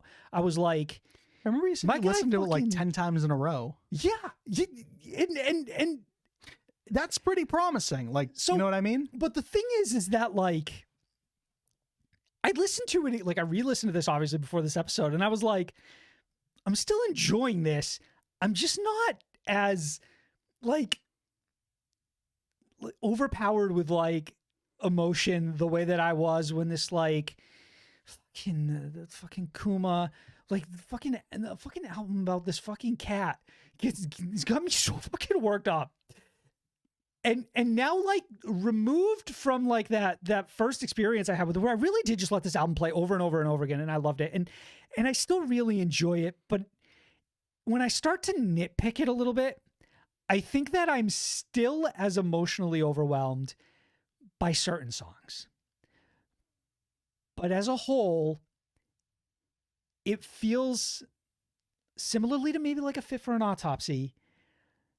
Not very flashy. Not a lot of experimentation, not a lot going on in the intermediate between my favorite songs on the album. And that kind of holds it back a little bit for me. So it's like, in my memory, this album holds like a very special place for me. But revisiting it, removed from where I was when I first heard it, it didn't have the same impact. I can jump right to another one when you're ready. No, I have just a couple closing thoughts on this one. Listen to this album, and it did not immediately click for me in the same way that the one before it did and the one before that did. And I remember going into that review, and you did kind of sell me on this album in the sense, like, hey, you know, maybe I'll come back to it, and it will click. And I remember driving home that day, and I put it back on, and it still didn't click. And I was really hoping by the time that end of year shit came around that it would for me, just because again, I thought you were going to come into this episode hot on this one. So for me, I was like preparing myself for not the conversation of like, Sam, this isn't a top 20. When I had my 10 worked out and then 6 of them weren't there anymore. Right. So for me, I think it's a good album. You know what? The issue I had with it is that it's missing something, and I still can't place my finger on it.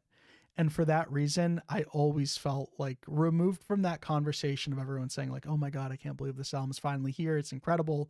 Because I always felt like I was on the outside looking in. Like I want to experience that. Like that quote from The Office, like, I love inside jokes. I wish I was part of one. And like, oh, you guys love a eulogy for those still here. Like I hope that'll be me one day. And that's ultimately not where I land on this album. I like it. It's fine. I don't think it's Counterpart's best album, even between like the last three. You bring up an interesting point, which I kind of want to take your temperature on. Well, before that too, Sure. I also look at an album like A Eulogy for Those Still Here, and I think it's strong in a lot of aspects. But when we scan this list, I think that there are bands doing all of those aspects better than Counterparts are. And it's not saying that they're all doing all of them better. I'm saying like lyrically, I think Counterparts are really solid. I think on this list, there's other bands doing lyrics better. Breakdowns, really solid out of this band. I know for a fact there are other bands doing breakdowns left on this list better than Counterparts. Vocally, better bands. You know what I mean? Like riffs, there are better bands bands doing things completely unlike Counterparts, and then also unlike any other band on this list. And for me, that's maybe a little more exciting. Are there some albums off the top of your head that you thought going into this year would be in the consideration that are nowhere to be found here? I kind of want to talk a little bit about how Architects is nowhere to be found on this list. This was one I was hoping this was an omission that I was an omission. You had it right, yeah. I had An omission, yeah. an omission that I was hoping no one would even take notice of because I barely want to get into it. I love Architects. I will always love Architects. This album does not speak to me whatsoever. Similar to Counterparts, but the opposite. Like everyone hated it, and I was like, I don't love it, but you guys are wrong. And ultimately, where I land is that I think people are still wrong, but I also don't think it's a great album, and that's why it's nowhere near the top of this list. Like, if I had to make a personal one, it's not on my personal top 20, and it's probably not even like my personal top 50. I think it's their weakest collection of singles, their collection of songs as well. I think that there are 2 or 3 of Architects' best songs on here.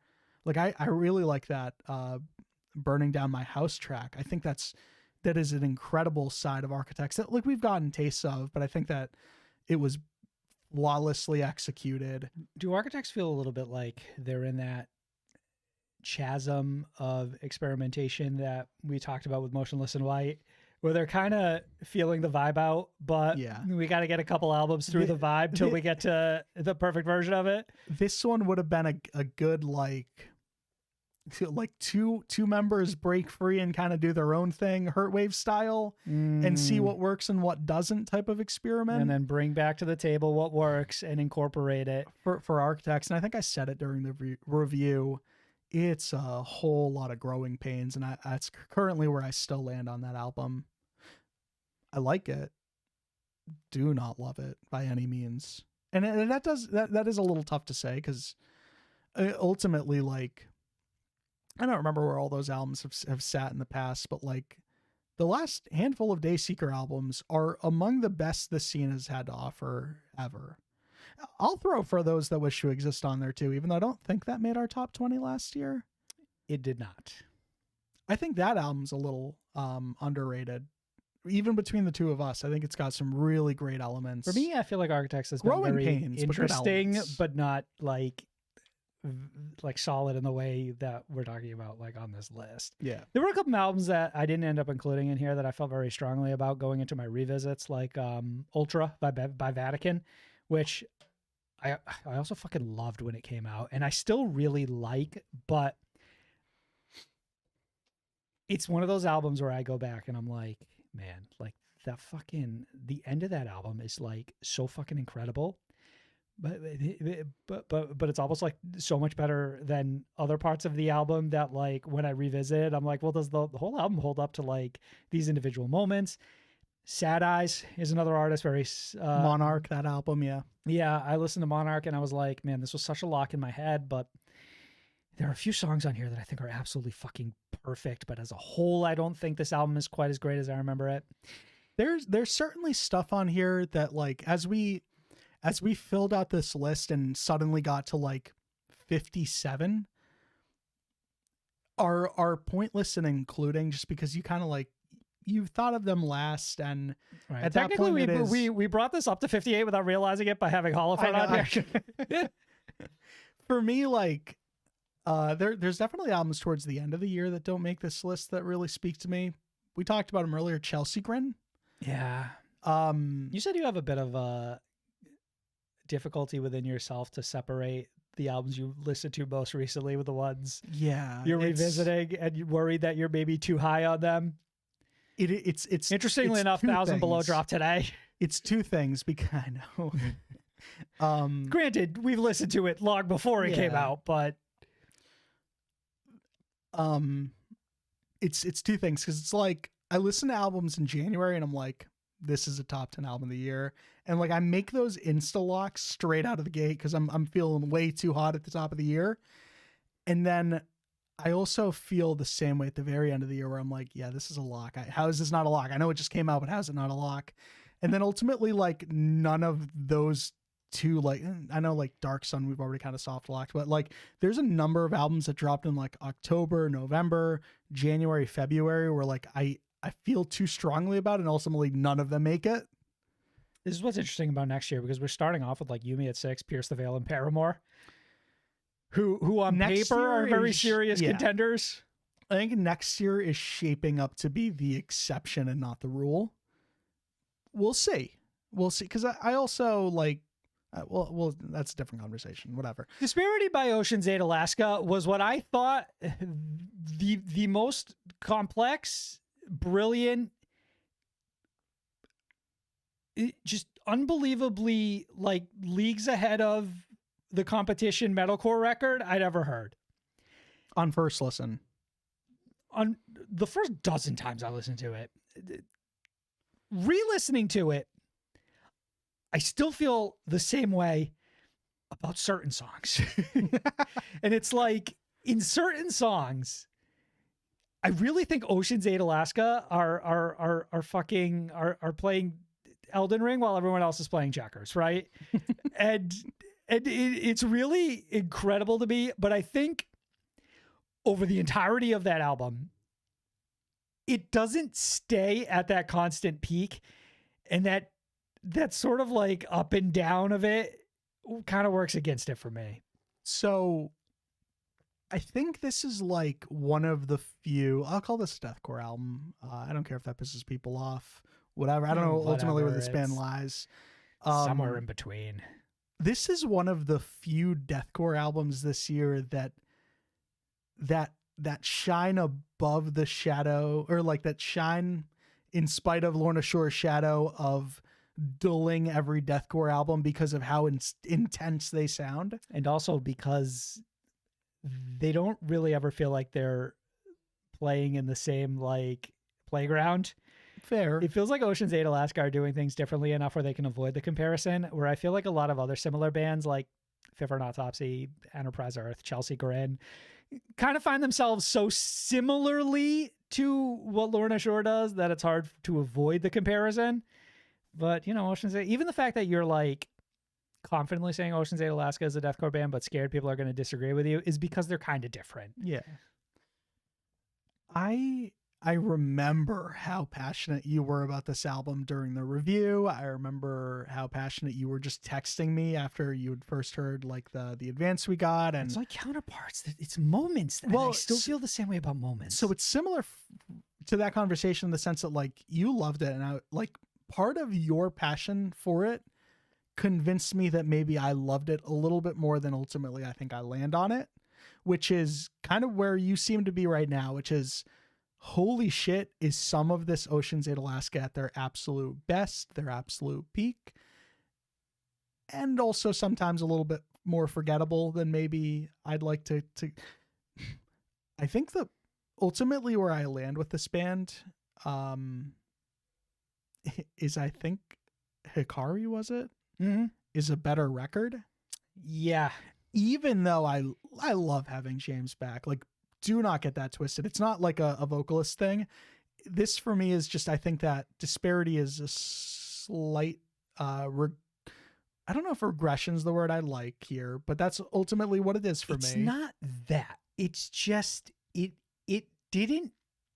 doesn't dole out the fucking serotonin evenly is the problem. Okay. It's very front heavy and very back heavy. That's what I was gonna ask. Like, is it a side you prefer? It lulls in the middle, and it doesn't get fucking weird enough with it in the middle to make up the difference. Yeah, it gets weird, not weird enough.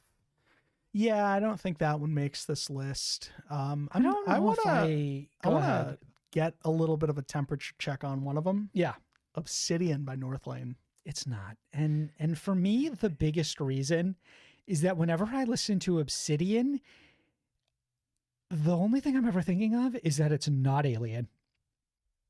And that's like a huge fucking detractor for me, because I think Alien is a perfect record, and trying to follow that up with this, and I feel like it kind of tries to do like some different stuff, so maybe it can avoid like a flat out like full on one-to-one comparison, doesn't work in its favor either. I just feel like Alien is Northlane like at their best. Fucking nothing else even comes close to me. And Obsidian so lives. It's almost like I would draw the comparison to like Machine Gun Kelly, where Tickets to My Downfall was like it's been compared. It fucking like it just like knocked me on my ass because it was like so unexpectedly good. Alien was the same for me. Like I could not fucking believe how amazing Alien was, because for me, I always liked the Marcus era of Northlane, but I never felt like the album like fully clicked for me until I got to Alien, and then it like everything like perfectly lined up. Obsidian's got a lot of fucking meandering moments. I think that I'm ultimately higher on Obsidian. Insane. But where things have changed is that initially when this came out, I was convinced it was better than Alien, and I have significantly cooled on that take to the point where I do no longer think that's the case. And I did kind of expect in probably the weeks or months leading into this one for it to continue to connect for me, but like I have cooled on this record in a big way. I again, everything's on here because it's great, but I'm not looking at Northlane right now like they should be in the top 20. Not sure who I'm looking at right now that I think needs to be in the top 20. I've got albums I like, but I'm not sure where you stand on them. Can I throw out one that I threw on the list as just for re-listening purposes, where ultimately I kind of feel the same way that you feel with Northlane, in that or maybe not Northlane, but a one I want to throw out there is who the fuck were we talking about Northlane? Because that's who I wanted to compare it to, I think. Northlane, Machine Gun Kelly. Not Machine Gun Kelly. Was it Counterparts before that? I don't think so. No, we weren't talking there, about there was a through Ocean's 8 line. Alaska? Ocean's 8 Alaska. How you first felt about Ocean's 8 Alaska, if you want to scroll down a little bit, is initially how I felt about, where the fuck did they go? Royal Coda. Yeah, that revisit was... Did I think that album was an insta fucking lock number 10? Sergio was like the next coming of Jesus for me this year. And on re-listen, boy, do those singles shine so much brighter than anything else on the record. I don't know if that's kind of like the common take in the community, but like I did expect coming into this episode to lock a Royal Coda, and that is not the case at the moment. Do you feel like the universe of Swancore, with all that's happened this year, has just kind of suddenly come to a screaming halt of like, is this not quite as exciting anymore as I thought it? Like does this actually feel like it needs an injection of something different? Is Royal Coda, for me, Royal Coda feels like a really great example of the same thing we've been getting for years. It's done really well. I think that is the same thing we've been getting for many years. That's exactly what I'm saying. It is. I think we have refined the sound so much that, to your point, it's like There's nowhere else to really go from here. Well, I kind of disagree. I just don't think we did go anywhere from here. Okay, I guess I see what you mean. Heated agreement here right now. Yeah, I think the wind has been significantly reduced on the sales for Swancore at the moment. I think there's a couple albums on here I also threw out that are probably not in consideration. I don't know if we've danced around it, but I don't think I Prevail's on this list. I Prevail are one of these bands where it's like, in a vacuum, this album is very good. Yeah. Because if you compare it to, like, I Prevail has, like, steadily gotten better with each album, right? In a way that True Power almost feels like maybe the precursor to the very good I Prevail album. Not just the good I Prevail album. I think there's another band that you can apply that exact same like sentiment to. Different point in their career, but Sleeping with Sirens. Yeah, I agree. Complete Collapse's Sleeping with Sirens, similar to Motionless in White. It's their best album in a very long time in a vacuum. Is it the best album of this year? Is it once you a open top it 10? up, Is it a top 20? It's not. It's definitely not for me. So then I feel like we're kind of bouncing around what I think we're trying to get to here, which is that we've got some easy locks. I don't think we've got. So, I didn't mean to cut you off. What were you going to say? What's your? We've got some easy locks on the basis that we really enjoyed them. I kind of want to talk about the bands I was like really impressed by. So like I'm thinking of someone like Banks Arcade and the album Future Lovers. Let's do it. Let's lock that shit up. The fuck up. I listened to Future Lovers by Banks Arcade and I just like feel like finally alternative music is rewarding me by being alternative and doing shit that I feel like I haven't heard before, taking weird swings. Banks Arcade is like okay, so I almost want to talk about these albums together, but they're very different. But I'll start with Banks Arcade, but I share a lot of similar feelings about 93 Feet of Smoke, which is like Banks Arcade is somewhere in between like emo, bedroom pop, screamo, experimental indie, and somehow kind of does like a really inspirational version of all of them. Sometimes all in like the same song. And coming out of the gate, an artist that like I'd never heard of, they just like completely captivated me. 93 Feet of Smoke is very similar in that I feel like they do like emo, pop punk, also bedroom pop, also screamo, and kind of nail all of them. And artists like 93 Feet of Smoke, artists like Banks Arcade, they just feel like they have no barrier. Like nothing's off the table. And so they just put out like some of the most interesting shit I've ever heard. Modern Error is another very comparable band. They're on this list as well.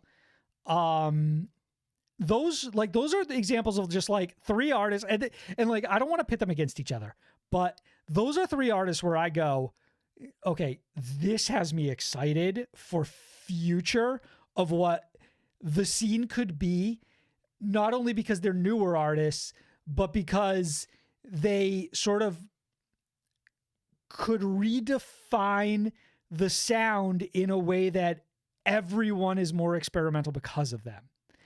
And even if they just copy paste what they tried, it's still unlike 99% of what everybody else is doing. I think you took a lot of the words out of my mouth there.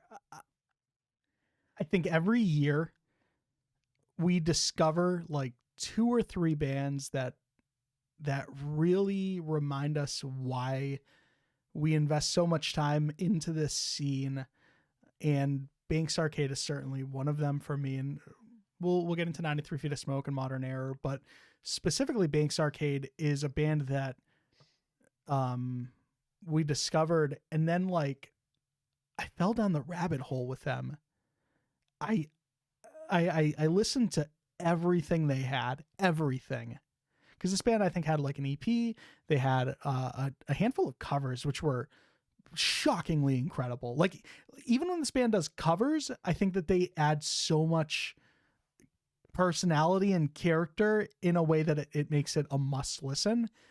And to learn that they then had like an album out the following week after having, so Banks Arcade's a fun discussion, because like we'd cover them on the show, and then like I texted you like 4 months later, like, Sam, Banks Arcade, you're gonna lose your mind. You're like, yeah, we've discussed them on the show a lot, and I'm like, damn. But during that whole honeymoon phase, their album drops like the same Friday I get heavily invested into them, or the same week I get heavily invested into them. And for me, it's like a damn near spiritual experience. Like I was bracing myself for you to give pushback on an album like this going into the top 10 or top 20, top 10. Calm down. So for you to be like into it, like I'm not gonna even shy away from giving this a lock. I just like, I always kind of look at lists like this and I'm like, everyone's on equal footing, right? Like, favorite band for the last 10 years, new artist I've never heard of until this year. Like, I'm just looking at what is this album? How does it compare? And Future Lovers makes a lot of bands I listened to this year look boring.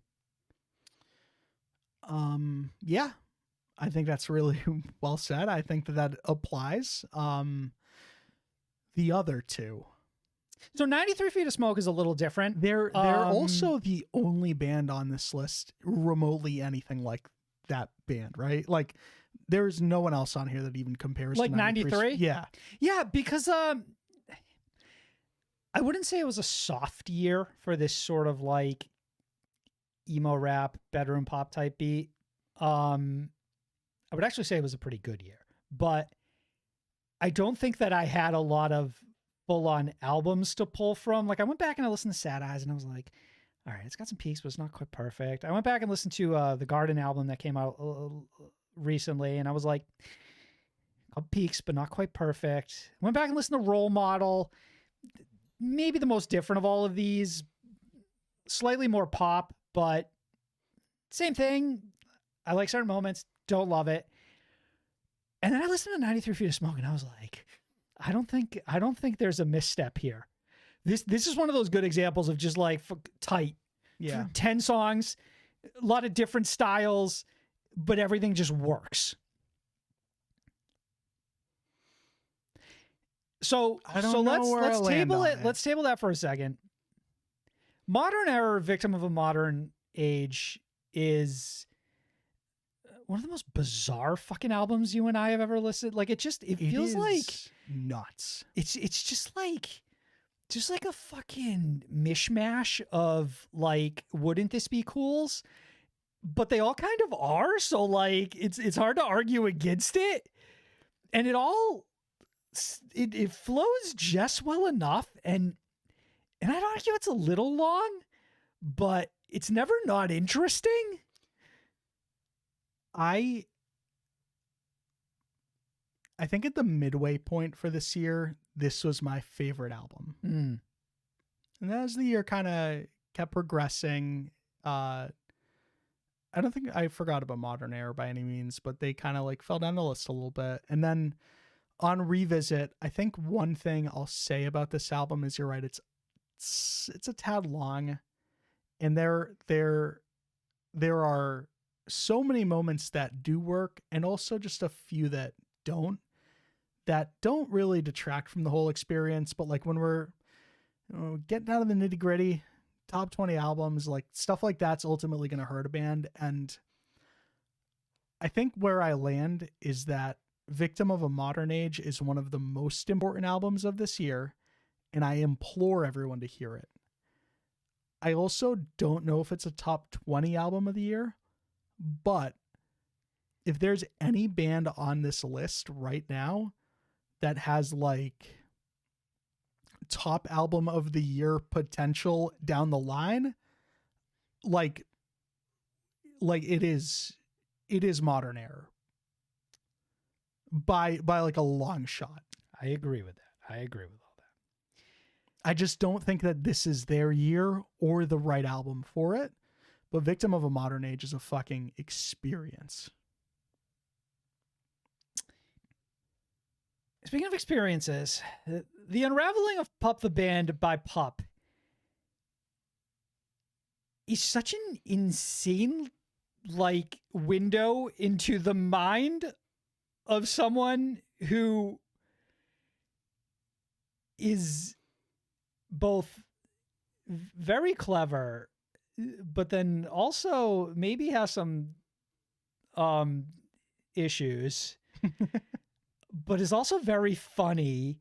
It's like it's just like, it's crazy to be let into somebody's like brain, kind of the way that Pup lets you into their brain on this album. And it's almost like literally the artwork as well. You're right. And, I was going to say that. And like, it's crazy to me that I'm now just putting the pieces together on this, but it's like, let me let you in on all these insane fucking thoughts I've been having. But then it's also like kind of like heartwarming in certain aspects. And it's Pup is such like a fucking out of left field inclusion for me that when I went into that album, it was like on the basis that like I thought a couple of the music videos were kind of funny, and then I listened to it and I was like, the entirety of this band is fucking funny, but also there's like some maybe too honest shit going on in Some here that speaks undertones, directly to yeah. me. Yeah.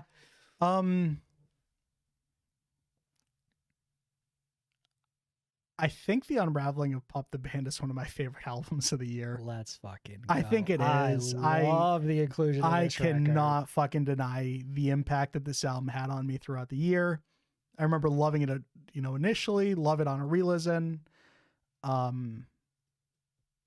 don't have too much more to say that you didn't cover. I just think that in terms of like, if we look at what we've got already, there's currently not a band that's anything like Pup on the actual lock list. And I think that maybe Pool Kids is the closest thing. Like at some point, like what Pup does is almost somewhat like similar writing style. Yeah. Yeah. Like the writing style is like a stream of thought in a way that is super compelling. And I think that there's also like an underlying humor to so much of the material. And some of it's like self, whatever, the reflective, self-reflective, introspective, whatever. And I don't know. I really think that, and it's also like taking a couple swings at like the industry too, like in really fun ways. Well, I also love like also the way that the album is presented. Like we've got like some of the best songs on this album are 50 seconds long, because it's like it's 4 chords or whatever. I think it's the 4 chords series. And like just the way that like this band can grab you, even if it's only for that short bit of time, speaks volumes of the type of songwriters they are, how talented they are. I really attach myself to this one this year as well. Okay, so I think we have 14. Hold on. 3, 4, 5, 6, 7, 8, 9, 10, 11, 12, 13, 14. So yeah. We're recently added, in case, anyone, I think from the 10, Techno by Electric Callboy, Vaxis 2, A Window of the Waking Mind by Coheed and Cambria, Future Lovers by Banks Arcade, and The Raveling of Pup the Band by Pup. And again, these are not all definitely on this list when it's all said and done, because who knows what's going to go down. But that's where we're at right now. I think you said it. We're at 14. So I think this might actually start to get tricky. I want to talk about some albums that we haven't discussed yet. Yeah. If we're talking about visionaries, I think we need to discuss Trinity by The Gloom in the Corner. I am actually looking at the album above it as well, in Celebrity Therapist by the Callous Cowboys. You're talking to 1, 2? And I think that both of these should get locked. Let's do it. I completely agree with you. Why do you feel that Trinity should get locked? I know we talked about Callous earlier. Trinity's argument is the fact that it is exactly what you want from an album listening experience, which is a big storyline to follow, songs that can only exist within an album that aren't really single made type tracks. we similar to a couple of the bands that we've locked on here, try a lot of different things, and surprisingly, a lot of it fucking works in a really impressive way, and to the point where like some of those songs where like you're iffy on something actually working the way that the band is trying to tell you it will, end up being some of your favorite songs on here. There are moments on here that are like, they have jazz elements. The heavier moments are spectacularly heavy. Like I get lost in this album. It is hard to wrap your head around in a really fun and engaging way. It's almost like a fucking puzzle game at times, where it's like the fun is figuring out exactly the instruction booklet what this is almost means. mandatory. Right. Well, it's almost mandatory if you want to have the intended listening experience. Surface level, it's a lot of fun.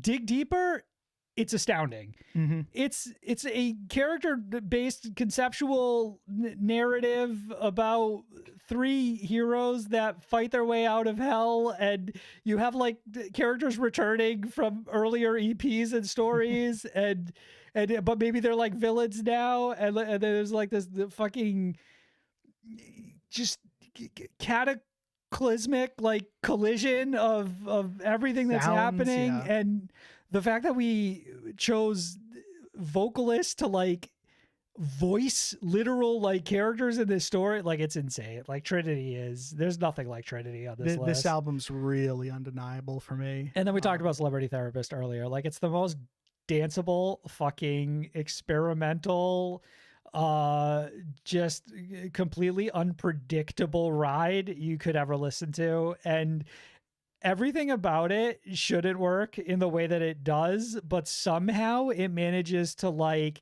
keep the fucking yarn from completely unspindling in a way that like is as equally fascinating to like watch transpire as it is just like the absolute random shit that is happening at any point in this record. Like, I had a vision when I was in school, and it's like, what the fuck is going on? Like, I barely know what the fuck is going on, but like, I can't get enough of it. I can't. I want to talk about records we haven't talked about yet. Never Before Seen, Never Again Found by Arm's Length. There is a world in which I can talk myself into this being a top 20. Yeah. And similar to Modern Error, I also think that this is a band that has real fucking big potential if we're talking top albums of the year down the line. Is it this band's year? More so than Modern Error. More so than some of the other bands that I haven't locked in? I don't know. I probably didn't re-listen to this one as much as I maybe could have benefited from, but it just came out recently. I remember both of us being extremely high on it. I also can't think of many cons against it. Yeah. So Arm's Length are like some of the saddest fucking people to write music ever. And they're really fucking good at it. I think another album we haven't talked about yet is The Hum Goes On Forever by The Wonder Years, which is in a very similar vein to this. I feel like with Arm's Length, it feels a little more, I think the style of music is more my taste than the Wonder Years style. While I like the Wonder Years from I feel like you're kind of walking on eggshells here. I don't think The Wonder Years is a top 20 album of the year. Well, it did not benefit from a re-listen for me, even though I still do really like the album. I think The Wonder Years are like a quintessential example of how to make like these really like strong, emotionally impactful songs that are really well written and kind of get you choked up a little bit. Arm's Length, I feel like do similar to that, but theirs is a little like more post-hardcore in some aspects, or like post-rock or some shit in a way that speaks to me a little bit more than the Wonder Years style. Cold Mentality by Avoid. I could really talk myself into this being a top 20 album. Again, I think that there is like an inherent freedom that the listener experiences alongside the band throughout this album that for me is it's just such an infectious feeling. It is a fun experience to listen to this album.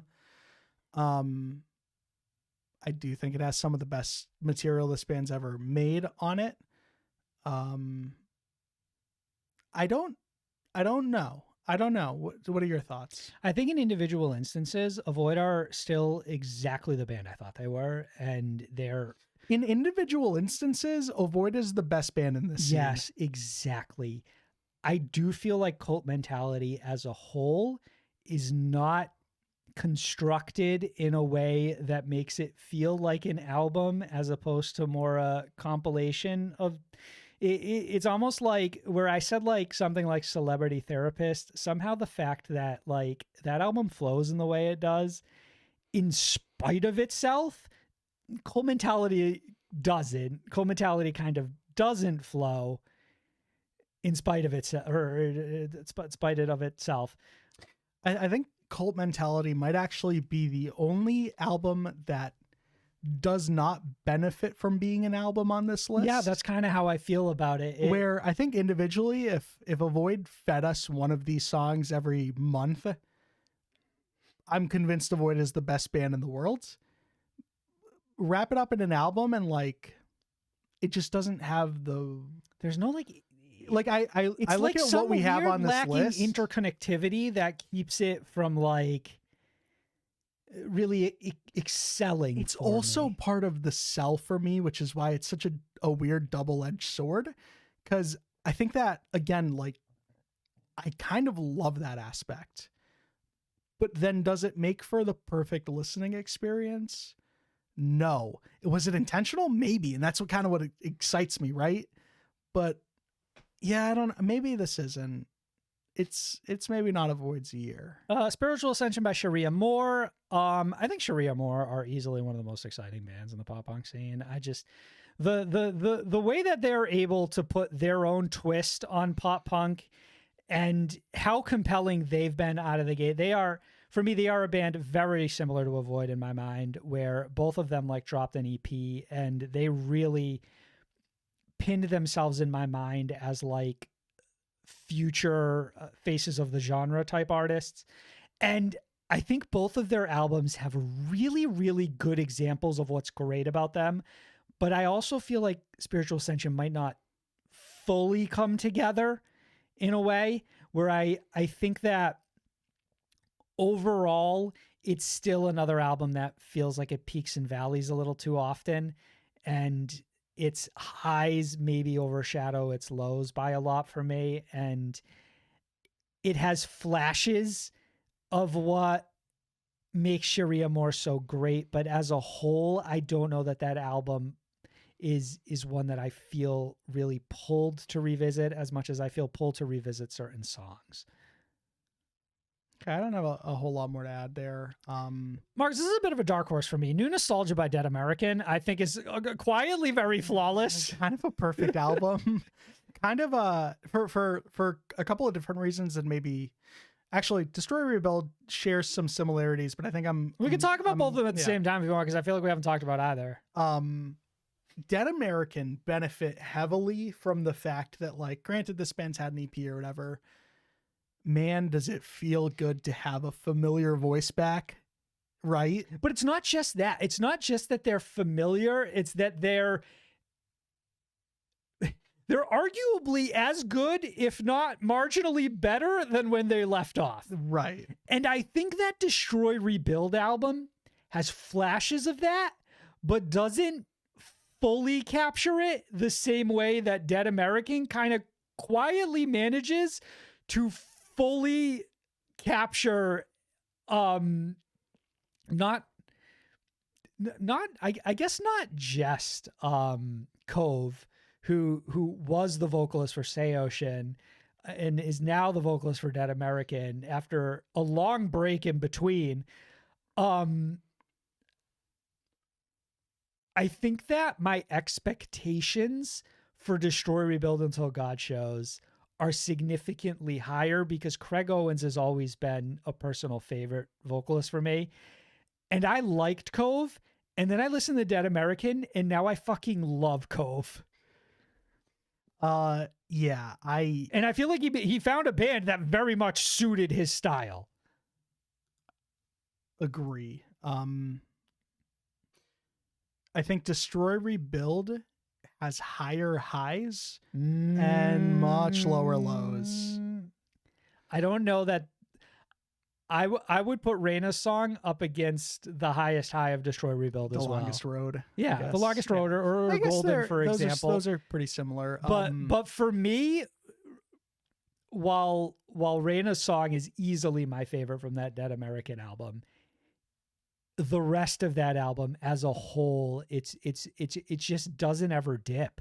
It's just like it is surprisingly good. It's always wildly catchy, and it keeps the energy up the whole fucking time, and it just never feels like it stutters. Let's keep the conversation moving to a couple other albums we haven't really touched on. So I was really high on the Chosen by Enterprise Earth at the top of this year, and I think out of all the deathcore bands, they're the only one for me that kind of beats the Lorna Shore shadowed allegation. Where you're saying they could 1v1 Russ Lorna Shore? I'm saying that Enterprise Earth, I think, is as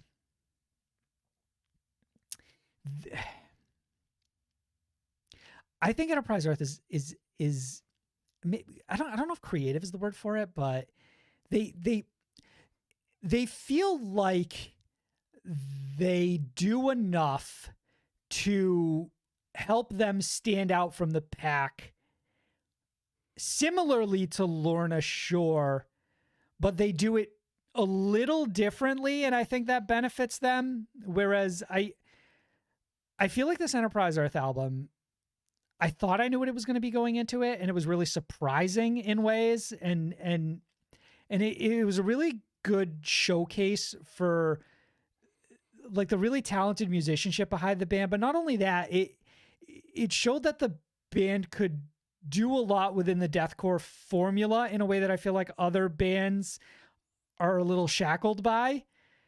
And while Lorna Shore, I think, is the perfect example of everything you can do as a modern deathcore band, Enterprise Earth is like an example of some of the cool things you can do if you break away from the formula a little bit.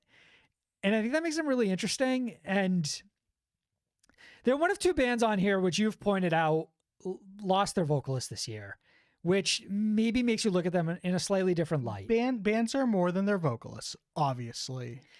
I don't really hold that against them so much as this album's a little lengthy. I think you get a stronger album if you chop a few songs off. And I do think that even still, when I think of deathcore this year, I think of Lorna Shore. And even if Enterprise Earth is the next band I think about, it's a good 6 minutes till they jump. They're still the next band. Yeah, it's still not within the same realm. Fame on Fire, Welcome to the Chaos, is a lot more of the same that we received with Levels, which for me was a top 10 album the year it came out, and I hold by that. I stand by that. And ultimately, I'm not sure that Welcome to the Chaos makes this list, kind of for that same reason, in that I think all of the songs are still great, and I really like the fact that like Fame on Fire can put together a really great record, even though half the time it is just kind of like single. But I think it also does detract from a band like this making this year's list. Next time we hear from Fame on Fire, I do hope that we hear maybe a little less of the same. I'd like to see this band take a little more risk. I'm also not convinced that they might. I think that ultimately don't fix what's not broken can apply to this band, and I ultimately think will be what applies to this band. So does that mean Fame on Fire never makes another top 10 again? I don't know, top 20, whatever.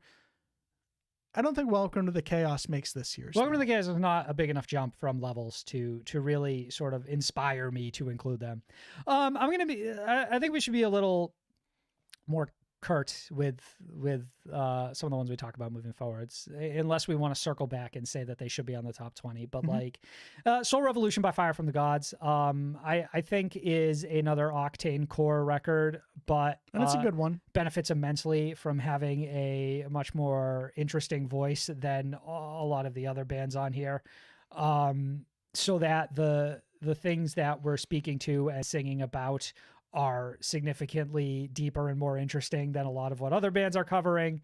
The Hell We Create by Fit for a King. I go back and forth on this one a lot because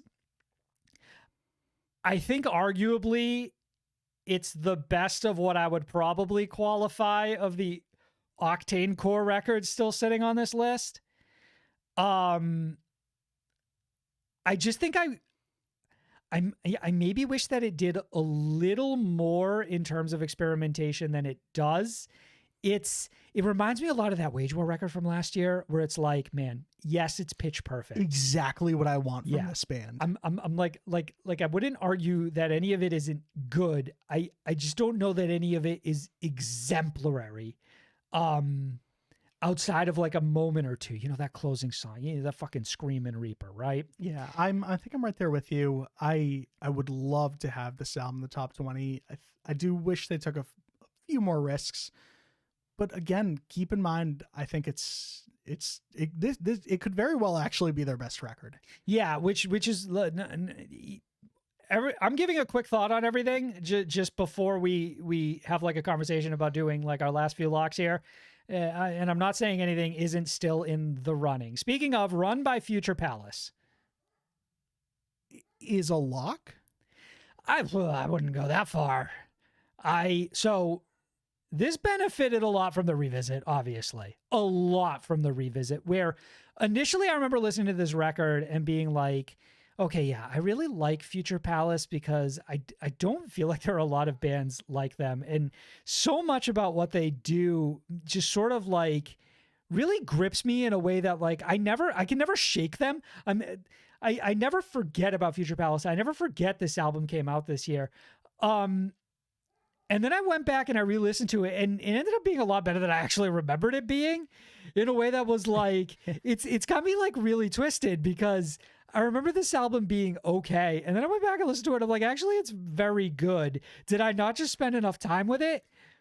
But I don't know. Like now that we're talking about just like 4 last records, I don't know that I'm comfortable locking. Yeah, if this was a lot earlier, this could have been like an early lock for fun. Yeah, I agree with you. I still feel like we have some albums that we talked about in very positive lights that we never went ahead and locked. So I don't know. Yeah, I actually threw this on the list.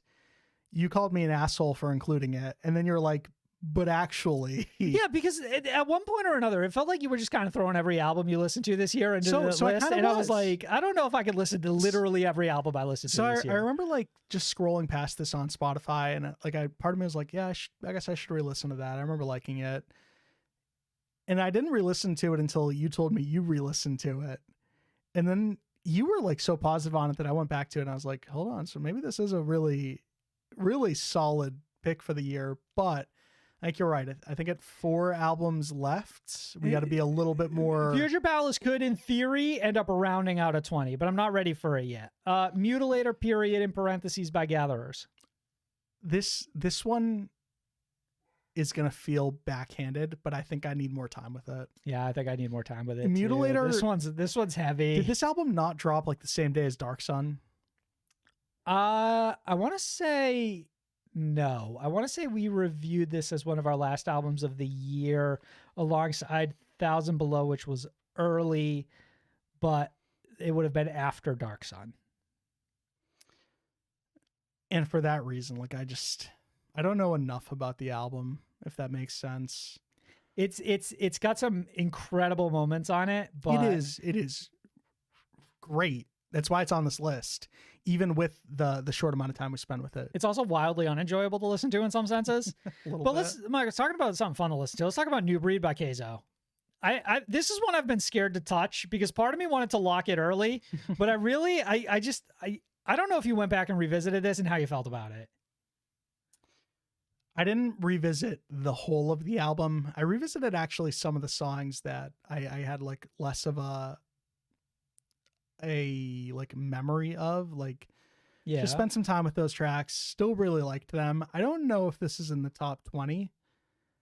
I think that like we still really need to get to more songs, more albums on here. So what I really like about it is that Keizo, obviously as like an electronic artist, went ahead and just sort of like collaborated with a wide variety of different artists across the scene. And I feel like it made for like a really interesting, almost what feels like a compilation record, but one that is like cemented, like anchored by Keizo. Fairly coherent. Yeah. And even when you strip, similar to like Polyphia, even when you strip Keizo of the collaboration, I still think it's very, very good. I think this was one of the more interesting records of the year, which is why I want to keep it in the back of my mind. Curse of Existence by Miss May I. Sleeping with Siren Syndrome here. It's their best record in a very long time. Not a best album of the year, I think. That said, I think that Levi sounds really great on here. I think that there's some really fucking huge choruses on here, believe it or not. Just doesn't hang, I think, with what's left. Fever Dream by Palo Royale is another one I've been throwing in as a lock. It's a fun one. I think that they're one of these bands where it's like every fucking single was so good. And not only was it so good, but they're some of my favorite songs of the last like year. And sometimes when I look at an album, I'm like, if it's got all my favorite songs, does that not alone make it a contender? And Fever Dream is a big one for that reason. I think I'm comfortable locking Fever Dream. I'm right there with you. Remington, their vocalist, I think really has broken through for probably you and I. As I mean, that's the other piece of this our too. Favorite fucking vocalists of the is year. That my appreciation for Palo Royale 6 years ago was non-existent. Not so there. I feel like the growth of that band is incredible. Yeah, this is one I've been scared to touch as well. Rain City Drive by Rain City Drive. It's a top 20 album of the year, baby. I don't know if it is, Marcos. I think it is. I think that for me. So similarly, Matt McAndrew is another one of these fucking disgusting ass fucking super weapons that sort of make you like too good. Yeah. So it's almost like it's not fair to everybody else. But I feel pretty strongly that this was the last album from Rain City Drive, but when they were called Slaves, kind of done over again. And that doesn't make it bad. It actually makes it, again, very good. But Rain City Drive, I think maybe could have done a little something extra that they didn't. So they're just kind of like doing themselves again very well, but maybe that's not inspiring me to include them in a top 20, especially when we have 3 spots left. And I see at least one band at this bottom, 2 bands that should be up there. So let's do it. Let's lock 1,000 Below. Yeah, let's fucking 1,000 Below. Like, in some ways, this is exactly what I mean, where you could have done what you did before and ended up with a really good record. But instead you got fucking weird with it and found something more interesting in that in-between space. And it's also a good example of a band that's really grown with each individual album. And another good example of a band that like takes things that worked about those last couple albums and finally figures out a way to like really incorporate them in the best way possible. And then Sabotage. It is Thousand Below's best record. I'm pretty confident in saying that now, having spent even more time with it than we did during the initial review. I can't disagree. I think that you're right. Thousand Below didn't take the safe route and just do what they'd done on the previous out. Like this band just continues to grow in a really impressive way. And I think that ultimately where they land now is like a cool combination of previous sounds. James solo stuff kind of feeling like it's sort of like got blended in here. It's just, I feel like all of the things that we said we wanted, Thousand Below did them at one point or another. What I really quickly do want to do is just confirm that we only have 2 slots left. Okay. Hold on. 3, 4, 5. Wait. Now I'm like nervous. I'm going to see if I can. Because there's no way we're at 20, right? Give me my little. Oh, shit. Give him his thing. It doesn't want to do it.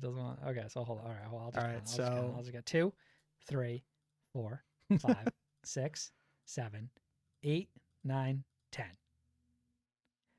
11, 12, 13, 14, 15, 16, 17, okay, 18. We have 2 spots left. Now this gets fucked up. So let's scroll back down to where we were real quick with Rain City Drive. And now say what you were going to say.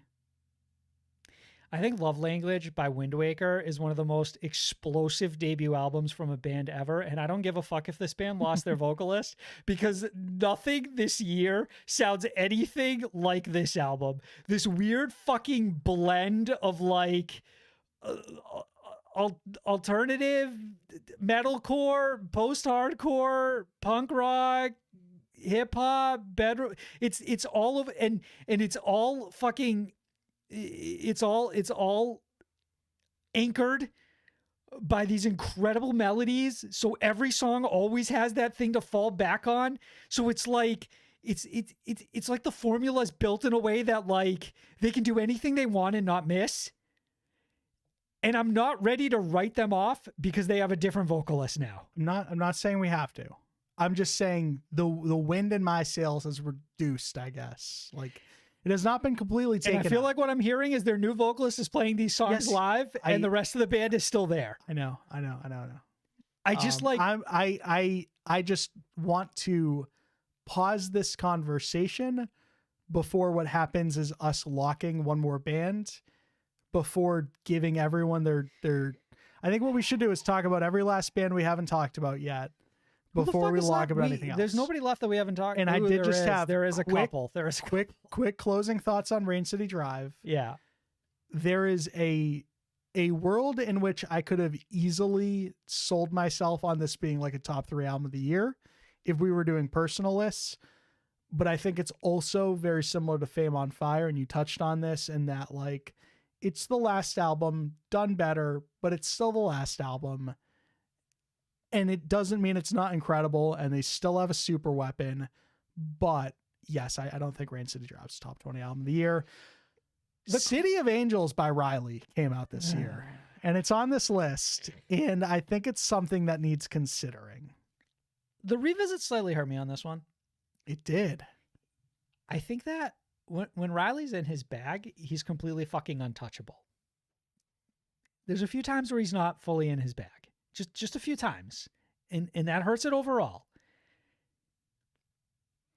Arguably one of those records that's like, it's got some pretty amazing songs. It's not out of consideration. I just don't fully feel like, for me, the one thing benefiting Riley is that there really isn't another Riley type artist on our list in any fucking capacity. Well, I mean, even the slightly closest you can get is like 93 Feet of Smoke.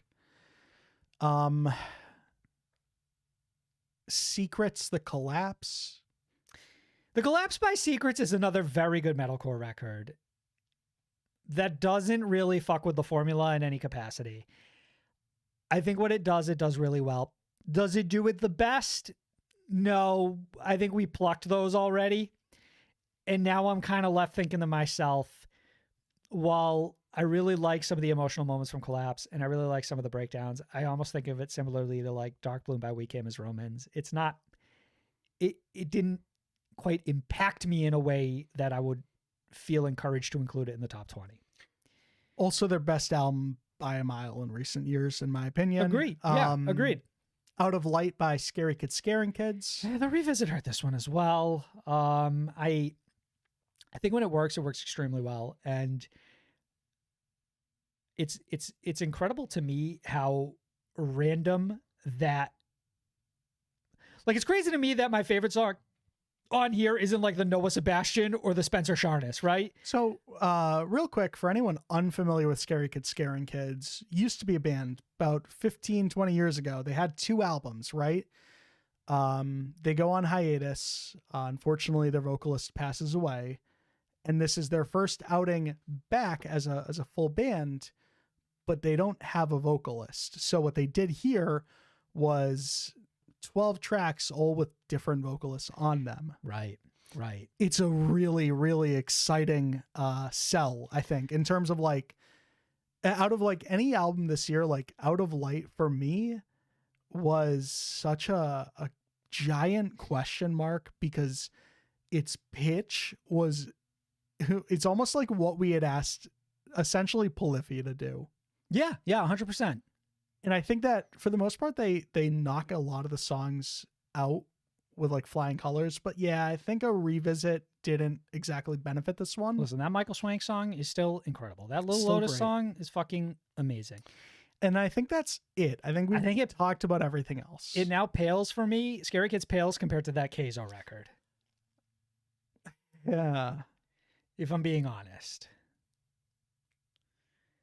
I don't know if you intentionally didn't include it, but I am remembering an album that's not on this list.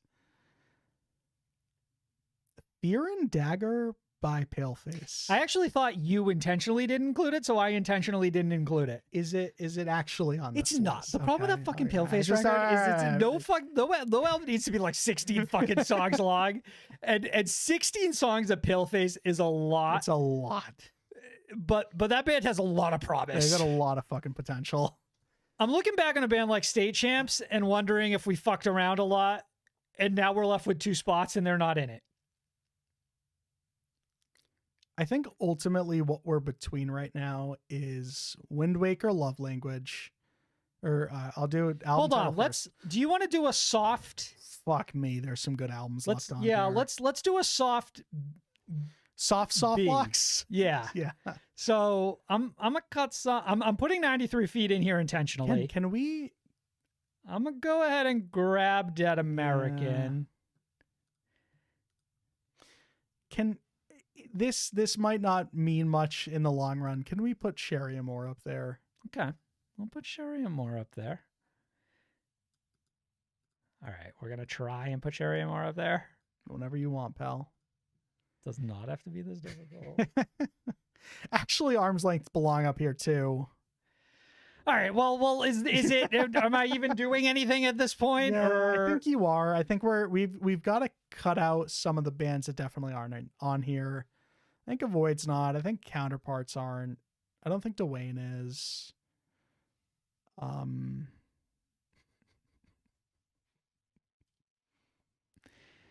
Don't think Destroy Rebuild is. I don't think Enterprise Earth are. Fame on Fire aren't. Future Palace is getting bumped up. Fit for an Autopsy aren't. I don't think Gatherers is. I would say that I'm. If you insist, Sam. Well, I feel like you had a pretty impassioned pitch for Yeah. Greyhaven, and I've I cooled don't on it since the wanna- top of the episode. Oh, that's wild. Is the Hollow Front the price of dreaming or drowning? Because I keep fucking up that band. It is the price of That dreaming. album title. Again, very good. Doesn't Late quite stage break edition from the for no formula. fucking reason. No, it's very good, and I felt like it needed to be called out. Like that is pitch right, perfect. all right. Like melody, scream, breakdown, melody, close, bow. It's a very good version of what it is. All right, now I need a little bit of help here. Who are you still thinking about? It sounds like I'm not going to win out with Pride Land, so I'm not going to fight it. Pull them up. Pull them up. Pull them up. Pull them up. Pull them up. Atmosphere. Atmosphere. I'm just saying is- atmosphere. There's Atmosphere something to be said about Atmosphere. goated with the sauce, the fucking Pride Lands atmosphere. I think we also need to pull up State Champs, obviously. And I think we have to pull up Wind Waker. And that might be it. That might be it. All right. So hold on. Because I think after that is too many. It's already too many for what it's worth, but you're right. It's very fuck shit right now. All right. So I'm grabbing Love Language by Windmaker. And it's starting to feel like we might be saying goodbye to every other record below these. Yeah, I think these are going bye-bye. All right, so officially not making the cut. I just want you to take one last sort of glance at them and make sure you feel comfortable with that. Yeah, there's nothing on. Mood Ring. If only to say we bumped them. I almost put Modern Error at the top of the not making this list. like if that counted for shit, you know what I mean? Listen, because that's actually about to be a handful of fucking bands.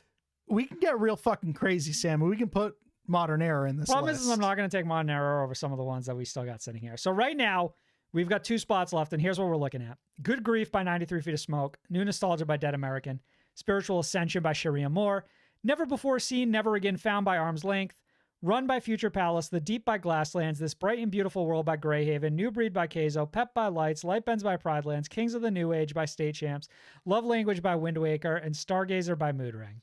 For those playing along at home, those are 13 bands left in consideration for 2 slots. Yeah, we did it. We fucked it. We fucked it. We now have it's fucked. Because it. I see. All right, I need to start kissing some bands goodbye then. So I'm going to cut Glasslands of the Deep. So I think Glasslands comes off this list. I think that is a very good album, but also another example of a band that I don't think has quite shown me their best. You know what I mean? Like that is precursor for greatness. I think we can say the same thing now about Greyhaven then. In the sense that, like, especially just because there seems to be some butting of heads for that one, I don't think it makes the list. Then I think Pridelands Light Bends needs to come off if that's how you feel too.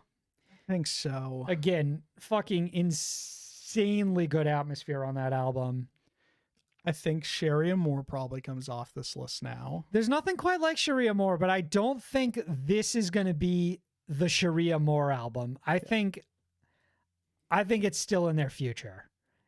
Precursor again.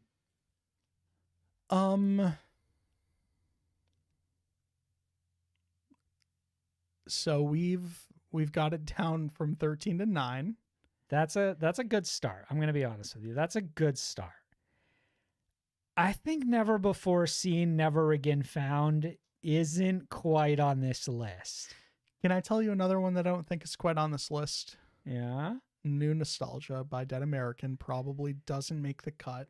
I think I agree with you there. I think I really enjoyed those albums, but I don't know that they're an album of like a fucking top 20 contender. I think with those 2 albums specifically, it's like they kind of delivered exactly what we expected and wanted, and maybe that isn't enough to get them over the hump, right? If you could pick 2 off of this list, what would be your 2?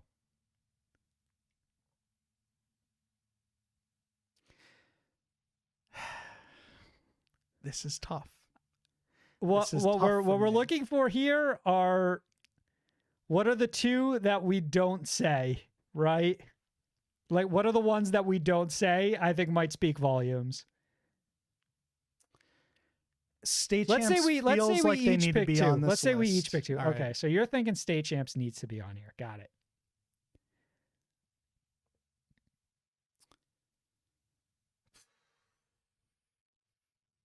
Block me. This is hard. It is, isn't it? I don't think Mood Ring's on this list. Yeah, anymore. that's not exactly the game, but in the back of my head, I was thinking the same thing. So Mood Ring, Precursor album. I think huge keep your eyes on them type beat. I think for me it's probably State Champs and I'm right now going between Kaizo and Lights. Kaizo or Keizo? I forget again. I think Future Palace is a really neat band, but I don't think that is a top 20 album of the year. I think you and I were caught off guard by how good they were, but it's not quite one of the best albums. It's just significantly better than I remember. Yeah.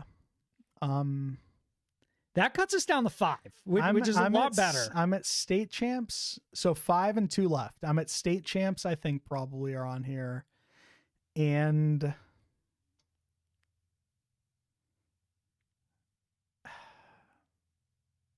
I think for me it's Lights.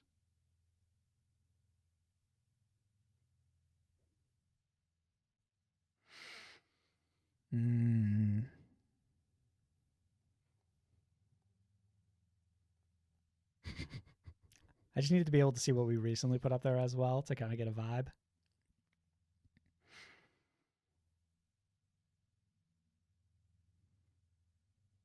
Yeah, this is tough. This is a little tough.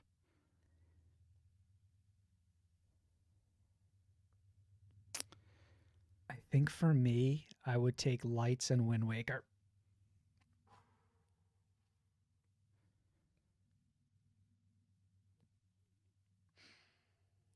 But even that, I'm not 100% on. I'm trying to find some common ground is all. I could also talk myself into the 2 we didn't mention. 93 Feet of Smoke is so fucking good. And Keizo is such a Here's my issue with State Champs is I really like them and I look at them and I go, yes, that's a good pop punk record, but I know I locked them. I talked myself out of them by accident when I said that like Dead American delivered exactly what we promised they would. And then I looked at State Champs and I was like, well, yeah, that's kind of what we expected. State Champs for me feels like the equivalent of like We Came as Romans, yeah, Secrets. It's like I really fucking enjoy it. It's a lot of fun, but is it like? I also don't know if is it as like fucking interesting as like Keizo or Wind Waker or something. I think a real dark horse on this list right now is Keizo. Yeah, it's just like some of the things happening on there are just like. It's just not that like EDM is a genre we generally don't touch. Yeah. It's the way the scene was incorporated alongside of it. Everyone is on this.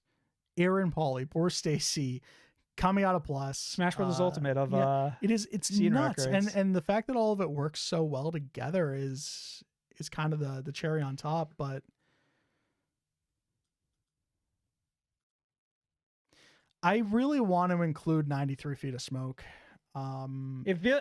Because I think that there is also value in having a wide range of artists in a list like this. And I don't think that's the only reason why I think they belong on here, but it's also one of the biggest sells for me. So here's the fucking problem is that I feel like you can almost pitch that argument for all 4 of these artists. You could. So I'm looking up. Now I'm looking up.